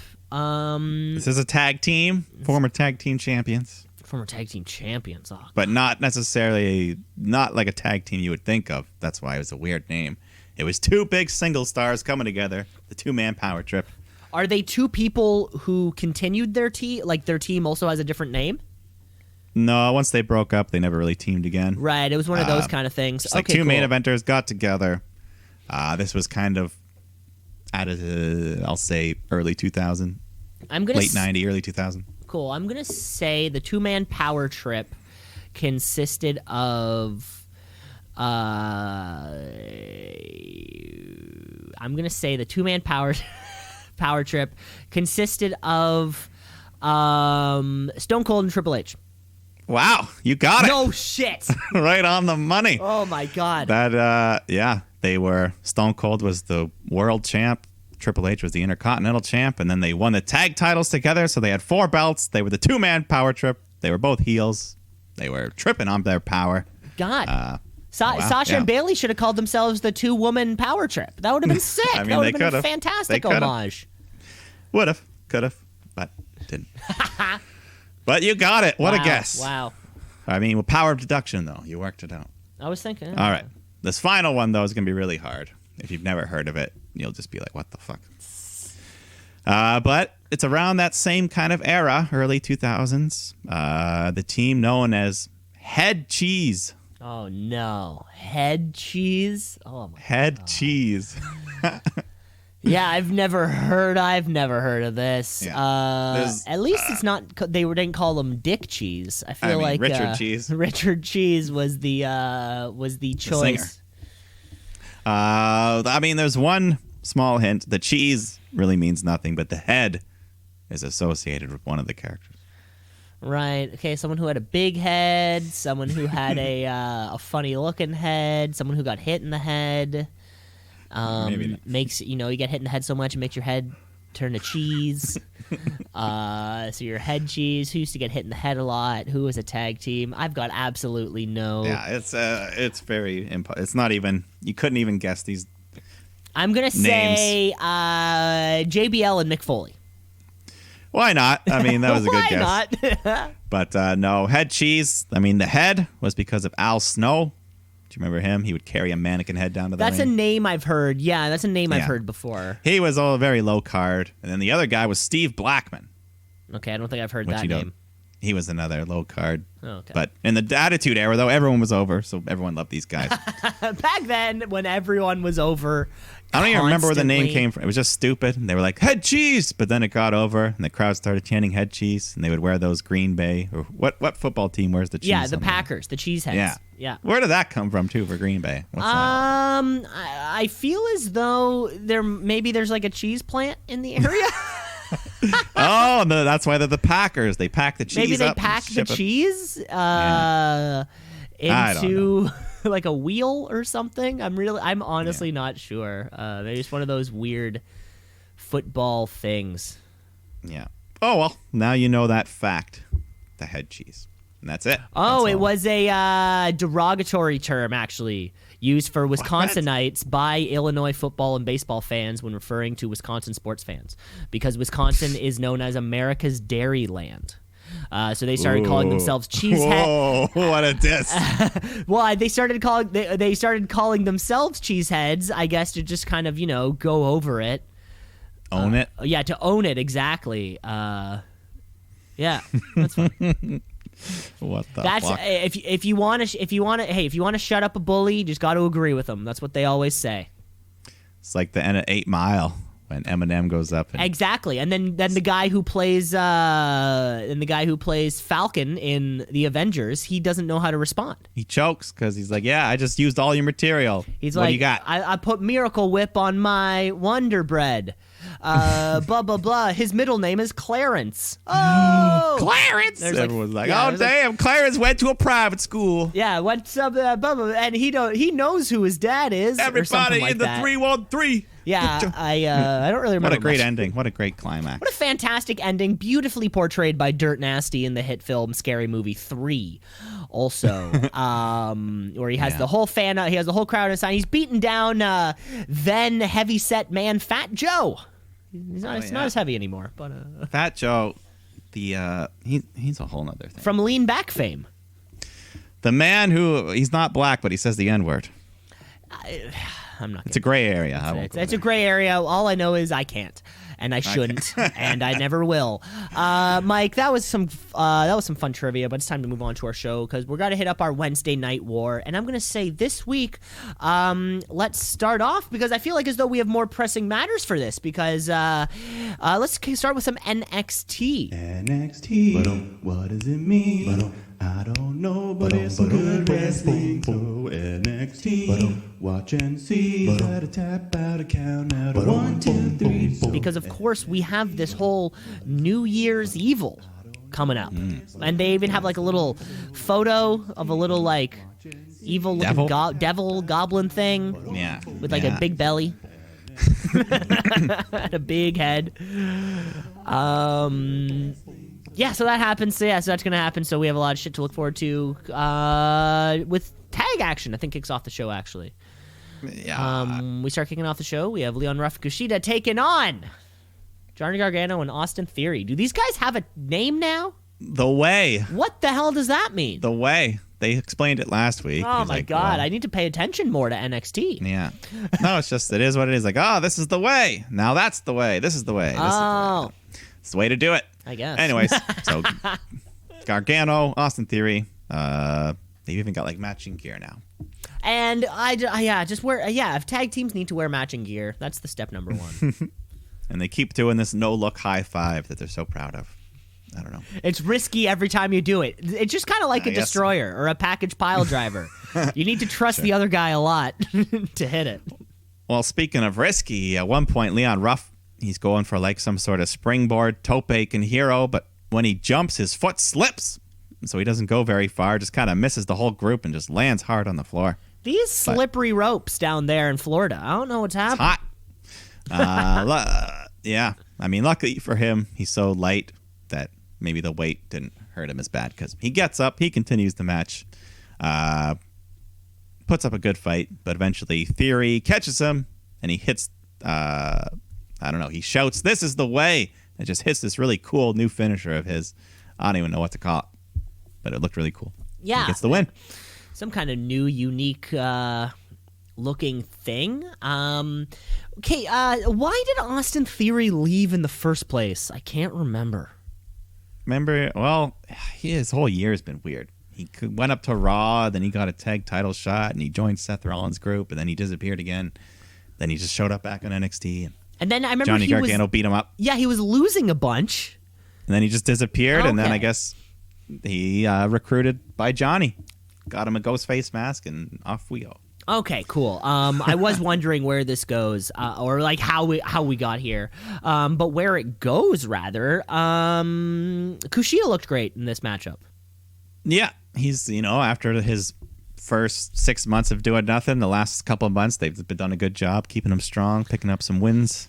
I don't know. I think soon enough he'll be challenging for one of the titles. I think Johnny Gargano and Kushida at the right moment could be the That match could be to really have. good. Yeah. Yeah.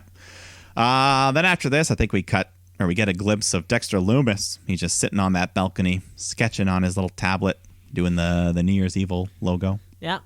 He's And I that think he can draw. We know this already. He's a good artist. Yeah, he's talented.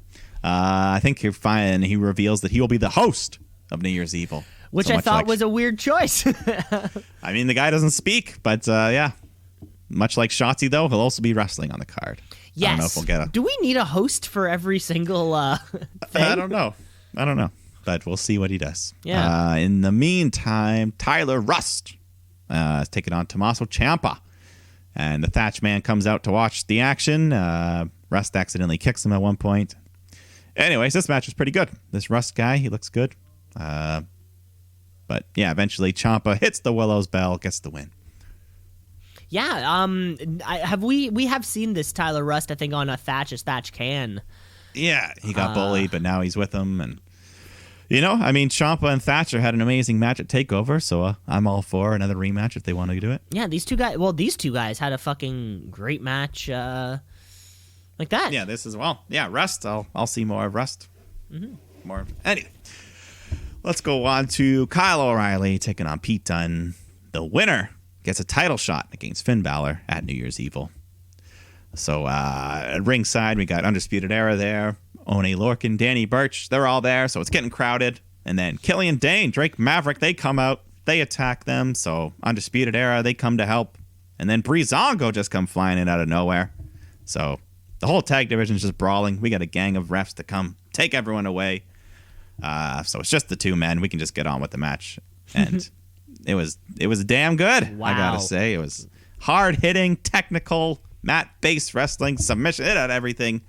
Kyle O'Reilly, months after breaking Finn Balor's jaw, still throwing out big knees. He busts Dunn's mouth open early on. He was bleeding. Even with the mouth guard, he was still might have lost a tooth. He may have. Hopefully he didn't break his jaw. Kyle O'Reilly has to be one of the hardest hitters. Yeah, those knee strikes, those kicks. Wow. These two, they gave it their all, man. Take over quality. And and didn't these two, they had the ladder match qualifier, which was also amazing. 2 weeks ago or whatever it was. Also, just holy shit. Yeah. I think at one point, Dunn teases like he's going to do a gotch pile driver, but he doesn't hit it. Kyle O'Reilly, though, hits a nice brain buster. I'll always love that move. Mm-hmm. Any head bump, like I said. And then he hits like this capture T-bone suplex. Bridges Dunn, another high landing on the head. And then they fight out to the edge of the apron. Dunn tries to hit the bitter end, but Kyle O'Reilly just like smoothly counters it right into a superplex onto the floor. Then he follows up by putting Dunn, drapes him over the bottom ropes into the ring. So he's hanging, and then he jumps off the top rope with a big knee right to the back of Dunn's head. Covers him for the 3. So awesome match. Wow. Great win for Kyle. And it felt like a fucking main event. This should have been the main event of the show. Maybe time-wise, they just wanted to make sure they could go as long as they wanted. Fit everything or whatever it is. Wow. Yeah, Kyle O'Reilly, his 3 biggest matches over the past few months. I mean, we had, or between this, that ladder match a few weeks ago, and that championship opportunity he had against Finn Balor. Kyle O'Reilly is fucking 3 for 3 in showing what he can do as a solo star. And he got the pin in the War Games match. Like Adam Cole's taken the back seat of like the Undisputed Era's story right now. And I think we're all fine with that. Yeah. He had his awesome run, his record run, and it's Kyle's time now, baby. Agreed. So Balor versus O'Reilly part 2. That's going to be awesome. Yeah. Hopefully no one gets hurt. Hopefully. You know what? Give it to Kyle. It's his time. It could be, fuck, that'd be fun. And then Kyle O'Reilly versus Pete Dunne, part 3. That'll be a fucking banger. Wow. Who knows? For the title? The NXT title picture is widening open. And we know what I love. People want it. Yeah. No, it's a lot of fun. But then we continue our foreign film as Xia Li is crying as the master just orders her to pummel Boa. He's just bleeding and pleading for her to stop. The master just keeps saying, again! And Xia is just beating the shit out of him, just bare-fisted. And this hooded figure just continues to watch on. So we get some nice rocky slow-mo angles with the punches and the blood. And the sweat that splashes off. But, maybe New Year's Evil is when this comes to a head. Because this seems evil. This hooded person. Yeah, very, very evil. I'm excited to see where it goes, though. Yeah, all we see is the fingernails, so we know it's a woman. Those pointed fingernails. But anyways, let's go to women's action. Indy Hartwell taking on Shotzi Blackheart. things were going fine. The Way was at ringside. So Candace jumps on to distract the ref. Johnny hands the big trophy to Indy, and she nails Shotzi with it. But the ref turns around, sees the whole thing, so he calls for the DQ. And then afterwards, they just beat up Shotzi some more. I think Indy and Candace hit a nice double Wicked Stepsister. Yeah, that's a good-looking move. Whatever that is. I like it. But, The Way, just picking on Shotzi. Poor Shotzi. Poor Shotzi. But we got the return of Karrion Kross in his first match back, taking on Desmond Troy. Nothing but a squash. Nice, easy match for Kross. Locks in the cross jacket, gets the tap-out win. Scarlett looked great. It's she's the whole thing for me. I don't care about Kross. She sells it for you. She's the only part I really like. Yeah, we haven't seen we haven't seen the full potential of Karrion Kross. Yeah, I don't know what the plan is. Are they going to put him back in the title scene right away, or kind of keep him in mid-card, make sure he doesn't get hurt again? Because it seems like there's nobody physically, or a Finn Cross or even O'Reilly Cross. The size. Karrion Kross is way bigger than anybody in the main event scene, or just on NXT right now. It feels like physically sized up. He's physically sized up with Dexter Lumis. Yeah, or like a Damian Priest, maybe. Damian Priest is a big dude. He's got the height, at least. But considering we lost Keith Lee and Dominic Dijakovic. Yeah, two of the biggest. Two of the I don't know. Physically biggest people. That's what I mean about Karrion Kross right now. I don't hate the performer, but like right now, I just feel like where's his direction? Where is his gator gonna float? Where is he fit? I don't know, but Scarlett, I love her. She just has to stand there. But anyways, let's go to the main event. Toni Storm taking on Rhea Ripley. These two got plenty of UK history here. So we get a nice, evenly fought match. Raquel shows up at one point to try and help Toni. She slams Ripley into the ring post. Toni falls up with a big hip attack. And the Storm Zero to get the 3 count. So nice win for Toni. A little cheap, but that's okay. She's a heel. Yeah, they have their history. But, what's happening? Yeah, we still don't know what's happening with Rhea Ripley. No Io Shirai on the whole show, I don't think. They haven't really... Yeah, she didn't even pop up in a little promo. They haven't updated us on her devastating injuries. She did have a pretty crazy week in that War Games. Or was that the week before? I don't know. Doesn't matter. Hopefully they'll set up a contender for her for New Year's Evil, though. You would think, right? You think they would have to, or at least, Or maybe it may be Toni Storm by virtue of winning this match. Or a number one contender that kind of culminates on that night. Who the heck knows? Yeah. Who the heckaroonie knows? I guess it's all in Dexter Lumis's hands. He's booking the cards, so he'll have to figure out what to do. He'll draw up something. That was NXT, folks. Fun show. Fun show. Let's move across on Wednesday night because there's other stuff that happens too. We got to start talking about some AEW Dynamite. AEW. All Elite. They coming for you, Vince. Better watch out. It's too sweet. Before we even get to the Dynamite, though, Mike, of course, we have to talk about the Being the Elite Championship, the most prestigious championship in all of professional wrestling. What was I saying? Oh, yeah, sorry. Just other things on Being the Elite because of Hangman Page. Of course, he's going to have his tag match with John Silver and Alex Reynolds. Of course, this week we found Adam Page solemnly walking through the halls of Daly Place like he tends to do when he hears the sound of celebration and country music coming from the Dark Order's lounge. He walks in the door, and lo and behold, they're hosting a cowboy-themed party with hats, streamers, and bottles with XXX written on them. All that fun stuff. John Silver welcomes Hangman Page to the party. That was for him. And he even said that he should be the first one to ride the horse. But, Page notices, hey, there's no horse in the bar. What are you talking about? Oh, but there is. And with a clap of John Silver's hands, the crowd parts, and there's number 10 with a horse mask, hooves, on hand and knee. So what does Hangman do? He jumps on his back, and they prance around the room. Everyone's cheering everyone's cheering and having fun. And then we quick cut to a little scuffle occurs between Stu Grayson and Anna Jay, where she seems to have Stu Grayson at gunpoint, holding finger guns to his head. Wow. And she says, I don't want to hurt anybody. I don't want to get out of here safe. The camera turns around, and Adam Silver has 2 finger guns of his own.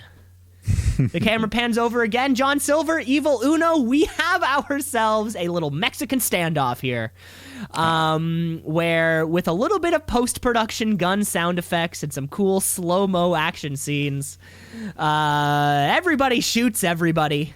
Everyone's down on the ground until Hangman stands up and he says, "Guys, thanks. I had a pretty fun time." And he walks out. So more to be seen. More to be seen what's going to happen there. But we have to start talking about the important stuff, the Being the Elite Championship. Last week, we found out that John Silver would be taking on Sean Dean in a game of skits. Skits. Of course, for those of you who don't know what skits is when you throw Skittles against the wall and whoever's is closest wins. John Silver has 3 red Skittles. Sean Dean has 3 yellow Skittles. It's game on. But Mike, in a swerve so big that Vincent Kennedy McMahon himself couldn't have predicted or written it, the memory card on the camera maxes out right before they start filming. And unfortunately, nobody notices. So we just kind of smash cut to where it is told to us that John Silver indeed did retain his title. However, it was not captured on tape. It was untelevised. So he does agree to a rematch. If Silver wins, he wins. If Sean Dean wins, they'll go for a third matchup to determine the best 2 out of 3.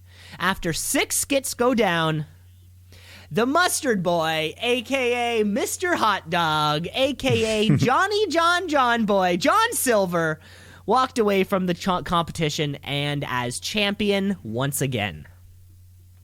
He's on a roll. He's undefeated in since he's gotten that thing from Trent, whose Trent's reign now just seems like a thing of the past. Yeah. What'll it be next week? We don't know. Stay tuned for more Being the Elite updates on the most prestigious championship in professional wrestling. But now it's time to move on to the actual televised program where we're kicking off with the tag action that we were kind of just talking about. So we have Matt Hardy and Private Party taking The Hardy Party. The Hardy Party taking on Adam Hangman Page, John Silver, Alex Reynolds.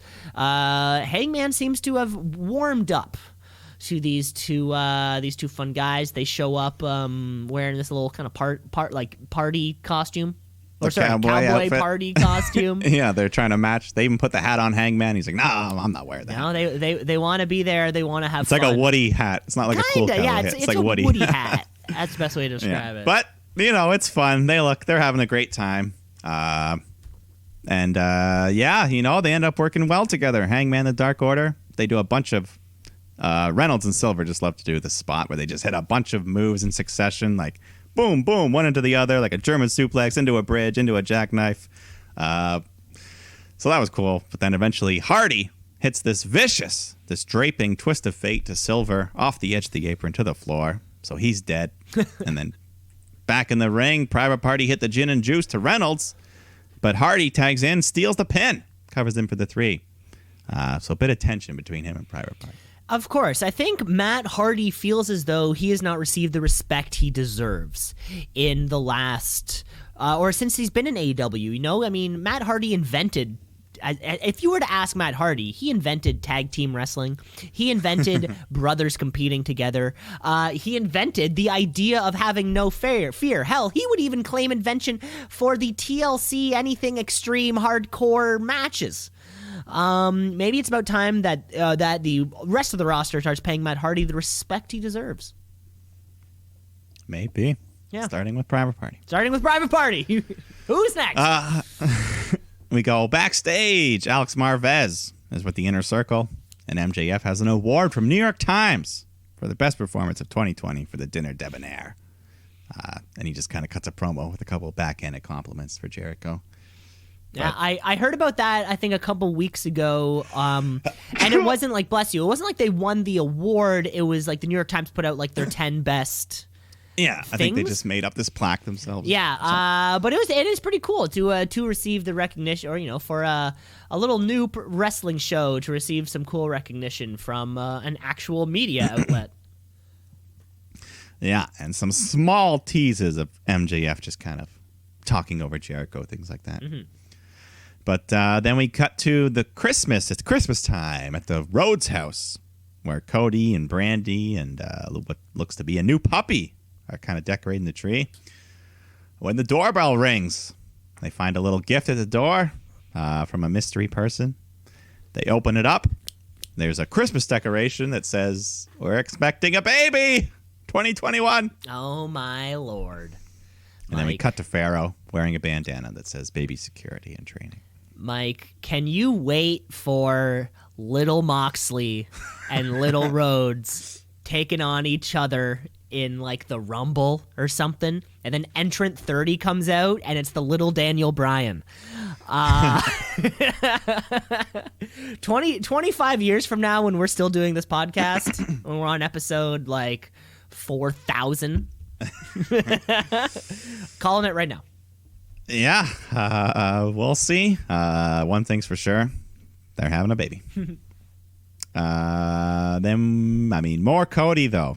Self-indulgent Cody needs to fill himself with the show. So here he goes. Cody's taking on Angelico. Angelico. I don't know. I think it's Angelico. Yeah, it's a Angelico. silent G. Yeah. So anyways, Cody, Angelico. Match was fine. Jack Evans tries to get involved. So Arn Anderson yanks him off the apron, shoves him to the ground. But Angelico does some cool submission work on Cody's legs. That Navarro death roll he does. I like that move. But Cody escapes. Soon after, he hits the big top rope Cody cutter, get the win. Cody has this tendency to take undercard guys, and I think any match Cody has feels like a high profile match just because it's Cody. And he's done this before. He did this with Darby Allin before, and he can take a guy like Angelico. They can have a fantastic match, and you get a lot of eyes on it. Yeah, it was fine. Yeah. Sometimes I don't need Cody every week. Yeah, I do. It is that weird thing where it's, all the eyes are on him, but they're always on him. Yeah. But, he is a great wrestler. He always does a good job. Yeah, exactly. He's, such a driving force of AEW in its entirety, right? It's just weird. It's like to me, he's a heel. I dislike him. I don't dislike him, but I want to dislike him. Like, he has that big, long, overdone entrance that no one else gets. It just seems like a heelish thing. But then he's like the company's babyface. Well, and now we have... Oh, I forgot about the Seth Rollins baby. So now we... and Becky Lynch baby. So, well, that's a woman. So now... That's it is... so they're right. They're taking on the Little Miz. And Little Birdie. Because now Birdie we have this, especially with these, the birth announcements and things like that. We presume that whoever... that the parents would presumably take some time off. So now we have like this little Cody window where we kind of have 8 to 9 months-ish left of Cody before he'll probably take some kind of leave. So what do we do with Cody in the next 8 months? Like, it's finite. The time frame is finite. Not to say he can't work and, be a brand new dad, but paternity leave is a very common thing these days. Yeah. I guess we're not getting Jade Cargill versus Brandy anytime soon. Is Shaq the one that's gonna have to put away Cody? And then I don't know. Yeah, it's like they have the baby break. Seth Rollins, we knew his baby break was coming up, or we know Moxley's baby break is coming up. Daniel Bryan is somebody who's gone in and out of that. Yeah. So who knows? That'll be in the summertime. Mm-hmm. Summertime. Okay. After the match, your favorites, Team Taz, come out. And Taz cuts a promo, congratulates Cody on becoming a father, and then he shouts at Darby, who's sitting in the rafters as usual. My favorite part was when Ricky Starks called Darby Turtle Boy, because holy shit, he totally does look like him. It's so weird. Yeah, the turtle. I like turtles. I like turtles. I like turtles. But then they're ready to come down. They're ready to gang beat Cody. But the lights shut out. Sting! He appears. He's got his baseball bat with him, which is enough to keep 5 men back. So, but then Sting, he points his bat up at Darby in the rafters. And then he looks at Cody, just gives him a little wink, saying like, "Ha, you're not worth it, kid. I want Darby, not you." Yeah, I don't get why Brian Cage is allowed to carry the FTW championship, but John Silver's not allowed to carry the Being the Elite championship. Because as far as I'm concerned, at least one of those is being defended. I don't know. Yeah, still not on board with Taz. Just fucking do something, you know? That's all I got. Yeah, That's all I got for him. That's get- all I got. Just fucking do One something. of them's got to fight Darby. Get it over with. Fucking do something. Or Darby, find your own guy to... Yeah, I don't know. Eddie Kingston comes out, cut a promo, says they sent Pac back home. His career's done. And he moves on to Lance Archer, who hears his name, so he comes running down. He attacks Kingston, but then the Butcher and the Blade come out to help Eddie. So Phoenix and Penta come out. Everyone's squaring off. But then Pac comes down. He's here. Everyone starts brawling. Baby faces clear the ring, stand tall. I guess I can call them Death Triangle. They seem like they're baby faces now. Yeah, who are the baby face? I mean, at least in this fight, that seems I mean, I have no problem with two groups of people who don't like each other going at it, but yeah, I absolutely have no clue. I mean, yeah, Lance Archer, Butcher and Blade have the feeling. We still love Pac. At least they had a thing. Death Triangle. Yeah, they're the baby faces. And then yeah, where does Eddie Kingston kind of lie within all this? I mean, he has seen kind of his buddies all succumb to other leaders, leaving him alone. Yeah, I don't know. What? It's very there's a lot of fun coming up. I think the match for me is Lance Archer and Eddie Kingston. That's my match. Yeah, that could be good. Yeah. Then we go to big 7 tag man action. I don't know how many people. Best friends, the varsity I guess Blondes. 12 total. 12 total. It was supposed to be 7, but Wardlow couldn't show up. There was supposed to be 7 aside. I don't know. Best friends and varsity blondes and Top Flight taking on 6 members of the Inner Circle. A lot of bodies moving around, but fun match. Everyone gets their little moments to shine. Eventually, Jericho nails Griff Garrison with a baseball bat behind the ref's back. And then Jake Hager comes in. He attempts to do an F10, but a little sloppy. He's no Wardlow. No Wardlow. But MJF tags in, gets the pinfall glory. So Inner Circle win. Yeah, that was probably the spot for Wardlow.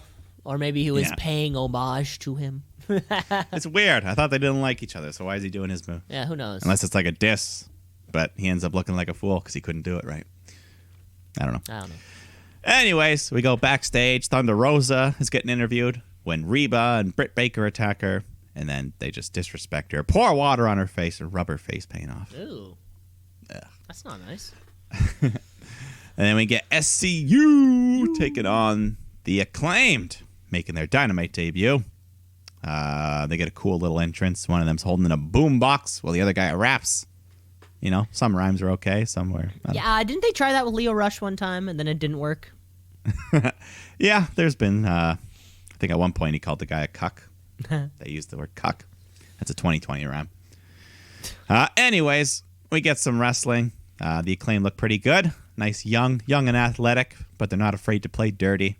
Behind the ref's back, Max Caster nails Daniels in the face with a boombox, and then Anthony Bowens hits his finishing move, some sort of belly-to-belly Uranagi, and that gets the 3 count for the Acclaimed. Yeah, I watched them on Dark the night before. I just happened to catch some of the live stream of Dark. Yeah. They looked better in that match that I saw. But I think just because they were against, some younger, people on athletically on their kind of level also. Frank Kazarian and Christopher Daniels, they're a little bit older. Yeah. It was after the match when they do another rap because the Young Bucks are in the crowd. And that's when they rhyme bucks with cucks. Right, that's my Perfect. RP. Yeah. But tag hey, team. spotlighting new talent. That's great, right? Yeah. I mean, apparently they've been picking up wins on Dark, like 6-0 or something. Something like that. But let's go. We got more tag action this time on the women's side of things. Eva Lise and Diamante taking on Big Swole, Serena Deeb. Yeah, it was fine. Serena, she was the standout for me. Big Swole eventually tags in, locks in this nasty-looking high torque Irish cloverleaf submission on Diamante. Got the knee right in her back, forced her to tap out. But then afterwards, Nyla Rose comes out and attacks, and Red Velvet comes out, attacks her. So I don't know. They're all still. Vicky Guerrero was there. Of course, our classic women's match of AEW. It's 9:30. It's 9:30. It's mostly a commercial break. The champion is nowhere to be seen. Just classic AEW women's what happened to this booking. I feel as though if you were to run down like the dark card, I feel like it's 50-50. You know, maybe they're saving all their women's action on dark. Just kind of book them up that way. No sight of Abaddon though. That's what I thought they were leading to, this Abaddon Sheeta, but they didn't really mention either of them. Not too sure. I'm looking right here. Big Swole is the top ranked woman right now. So I guess she certainly deserves a spot up there. We'll see. I don't know. But let's go to the main event. Main event. Kenny Omega taking on Joey Janela in a no DQ world title eliminator match, which really doesn't mean anything. They're just making up for the match that was supposed to happen a few months ago at the beginning of the tournament when Janela was replaced by... Oh, yeah. Yeah, I completely forgot about Sunny that. Kiss, right? But I think this is... so no DQ, obviously. This is Joey Janela we're talking about here. Joey Janela has had two max... we never see him. He's had two all-weapons main events. This one and Moxley at Fyter Fest.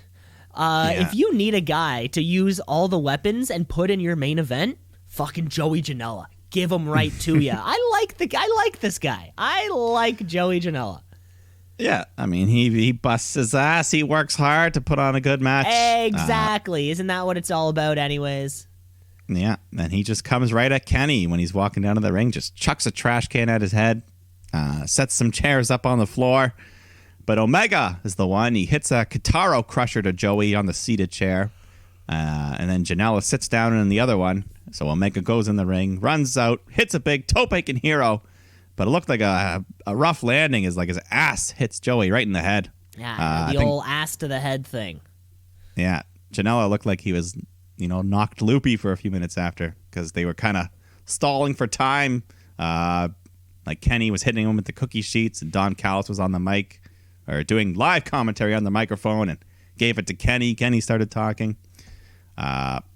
But yeah, like at one point he tried to throw Janela in the ring, and Janela just like crumpled to the floor. It looked like, I don't know, maybe a mild concussion, but hopefully not. Yeah, I'm not sure. I think Joey Janela's good at this though. Too. It was also a point. Yeah, I thought, oh, that was a stiff shot, but then eventually I was like, maybe this is all him. Maybe we're all being worked. But then there's even more rough stuff as they get back in the ring. Omega climbs to the top rope with a trash can in his hands. He does a moonsault while holding the can, crushing it on Janela. Cut his head open a little bit.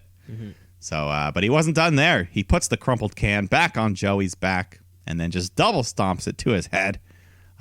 Then goes for the one-winged angel, but Joey reverses it, hits a poison Rana. Sunny Kiss comes down to the ring.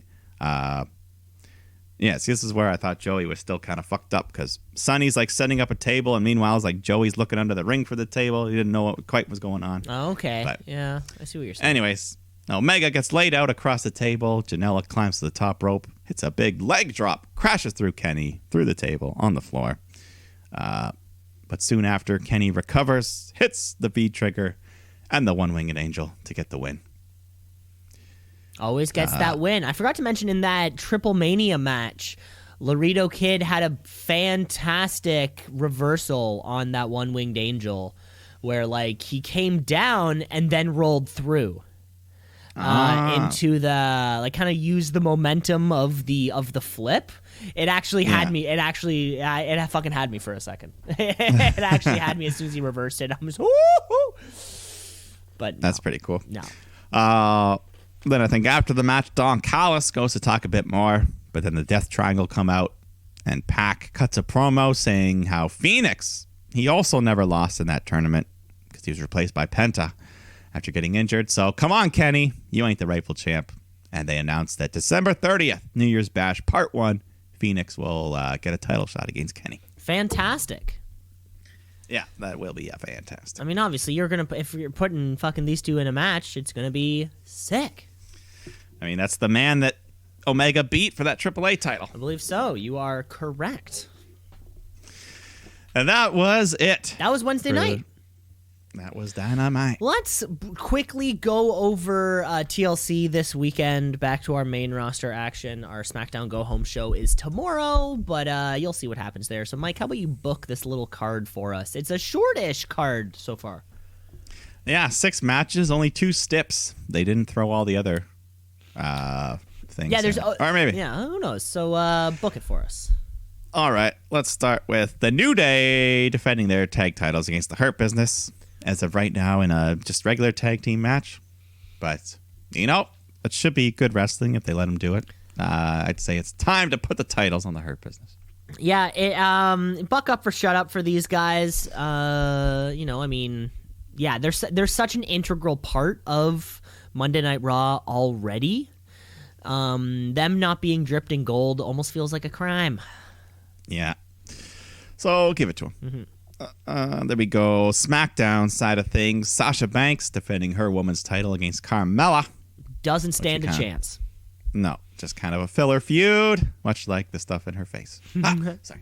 But Then we go to the women's tag team championship match. Nia Jax, Shayna Baszler defending against Asuka, and who knows? Yeah, I hope we'll find out live. We'll find out when really it hope it's happens. Lana. They're not going to Yeah. tell us before or anything. That would spoil something. I mean, it could still be Lana. They've done the whole they can't fight. No, wait, yes they can. Yeah. But they've also done the no, they can't. So, I mean, is this where Charlotte Flair returns? I don't know. I don't think it's the spot for her. No, that's a Rumble moment. Yeah, that's what I would personally as well. But I don't know. If they don't go with Lana, I won't be happy. But at least pick someone good. I don't know. Yeah, not but Mandy Rose, not Dana this Brooke. kind of leads for that kind of genuine surprise element of it. Yeah, Becky Lynch a week after having a baby. No, but I don't know. Hopefully Lana gets it and wins the title. That's all I want. I guess, yeah, let's get it off. Nia. That's all I want for Christmas. Let's get it off Nia Jax. Let's start getting to Asuka Shayna as a singles feud. So let's give Asuka and Lana the belts and then take it off them like the next week. And then just move. Yeah, they can lose it to Riot Squad or something. Please. Okay, then we got The Fiend, Bray Wyatt, taking on Randy Orton. Apparently now it's a Firefly Inferno match. So I don't know what that is. Don't quite know what that means. Could be pre-taped, though, for all we know. I mean, I know the old school Inferno matches where you have to set your opponent on fire to win, where Kane would always lose. But I don't know. They could do that. Someone gets set on fire. Hey, that'd be fun. Pre-tape. That would be fun. Oh, yeah, some pre-tape. We haven't had one of those, I feel like, in a little while. And and hopefully Alexa Bliss shows up since she's been gone a few I weeks. do see This is Alexa the Bliss time. being involved. That's why I kind of picture it being pre-taped. Just Yeah. because we haven't seen her for the past couple of weeks. I feel like that's something they would have done. And, yeah, we haven't seen one. We haven't had a pre-taped in WWE in a little while. And I think there's still room for it. Yeah, it could be good. Yeah. We'll get them. Then we got Roman Reigns defending his Universal Championship against Kevin Owens in a tables, ladders, chair match. Hang the belt. Roman's going to win, but Kevin Owens will take a bunch of good bumps. Yeah, Roman's through going to ladders. win. Kevin's fantastic at taking bumps. Yeah, he's not afraid to get powerbombed through a ladder, off the floor, or whatever. No, I mean, hey, he was the special entrant in 2 years ago's War Games. That's right. He's the guy to He do was it. jumping off the WrestleMania sign this year. It was a lower sign, but you know, It was there. That was it big. was still there. All right. That leaves us with our only match left. Drew McIntyre defending against AJ Styles in another TLC match. With the wild card, Miz, Morrison, Omos, they're all there. Anything can happen, but Drew will probably win. But hey, I wouldn't complain if Styles won because he's one of the best ever. This is my this is my swerve of the night. AJ Styles is walking away as the WWE champion, and they're gonna do that little spot that they did at Money in the Bank 2 years ago when he's holding on to the chain, or like he's holding on to the briefcase, and then someone kicks out the ladder, so then he has to drop 30 feet just straight onto the ring. Let's give it to AJ. No, I'd be down. Absolutely I love no AJ. hate against Drew. He's been fantastic as a 2-time champion now, but it's time for AJ to become a 3-time champ. Yeah, and then I mean, Miz, that Money in the Bank, it's always looming. Who It's knows? always looming. Does the Miz have a year after Otis won the contract, or a year after the Miz got the A contract? year from when when Otis won it. Okay, there we go. So like May, it expires like May. Because we can't have 2 active Money in the Banks. That would just be wild. No, That'd be too much. So you got to cash it in. You got to do it. You still got a couple months, but Yeah, still got a couple months. Well, that's the show. I think it'll be a fun. It'll be a fun pay-per-view. yeah, it won't drag on. 6 matches, 7 probably after tomorrow. Something but with a pretty. It'll be a nice, fun show. Good way to end the year, pay-per-view wise. I agree. And yeah, that's the show. Pretty much. That's pretty much the podcast. I think let's just cut to our last segment, shall we? The wrestler of the week. It's the wrestler of the week, of the week. The wrestler of the week, of the week, of the week. The wrestler of the week, of the week, of the week. The wrestler of the week, of the week, of the week. The wrestler of the week. Mike, what you got? All right. For me, yeah, it really only came down to a couple matches this week, but one stood above the rest over on the world of NXT. You could give it to either guy, but I'm going to go with Pete Dunne, actually, for the beating he took and those great head bumps. But I could have easily given it to Kyle. But Peter Doone is getting it this week. Peter Doone. Peter Doone. I love that one, Mike. Well, it's amazing how the world is so symmetrical in some ways, black and white, ones and zeros. Because my wrestler of the week, I'm going same show, same match, other guy. That's right. I was gonna give it to Kyle O'Reilly. Both of those guys fucking laid it out on the line. Not only the best match of the week, I think fucking one of the best NXT matches, like NXT television matches of the year. Yeah, it's definitely probably up there. That's for sure. Yeah, it's gonna be huge. It's going to be huge. Or it was. It's going to be fun.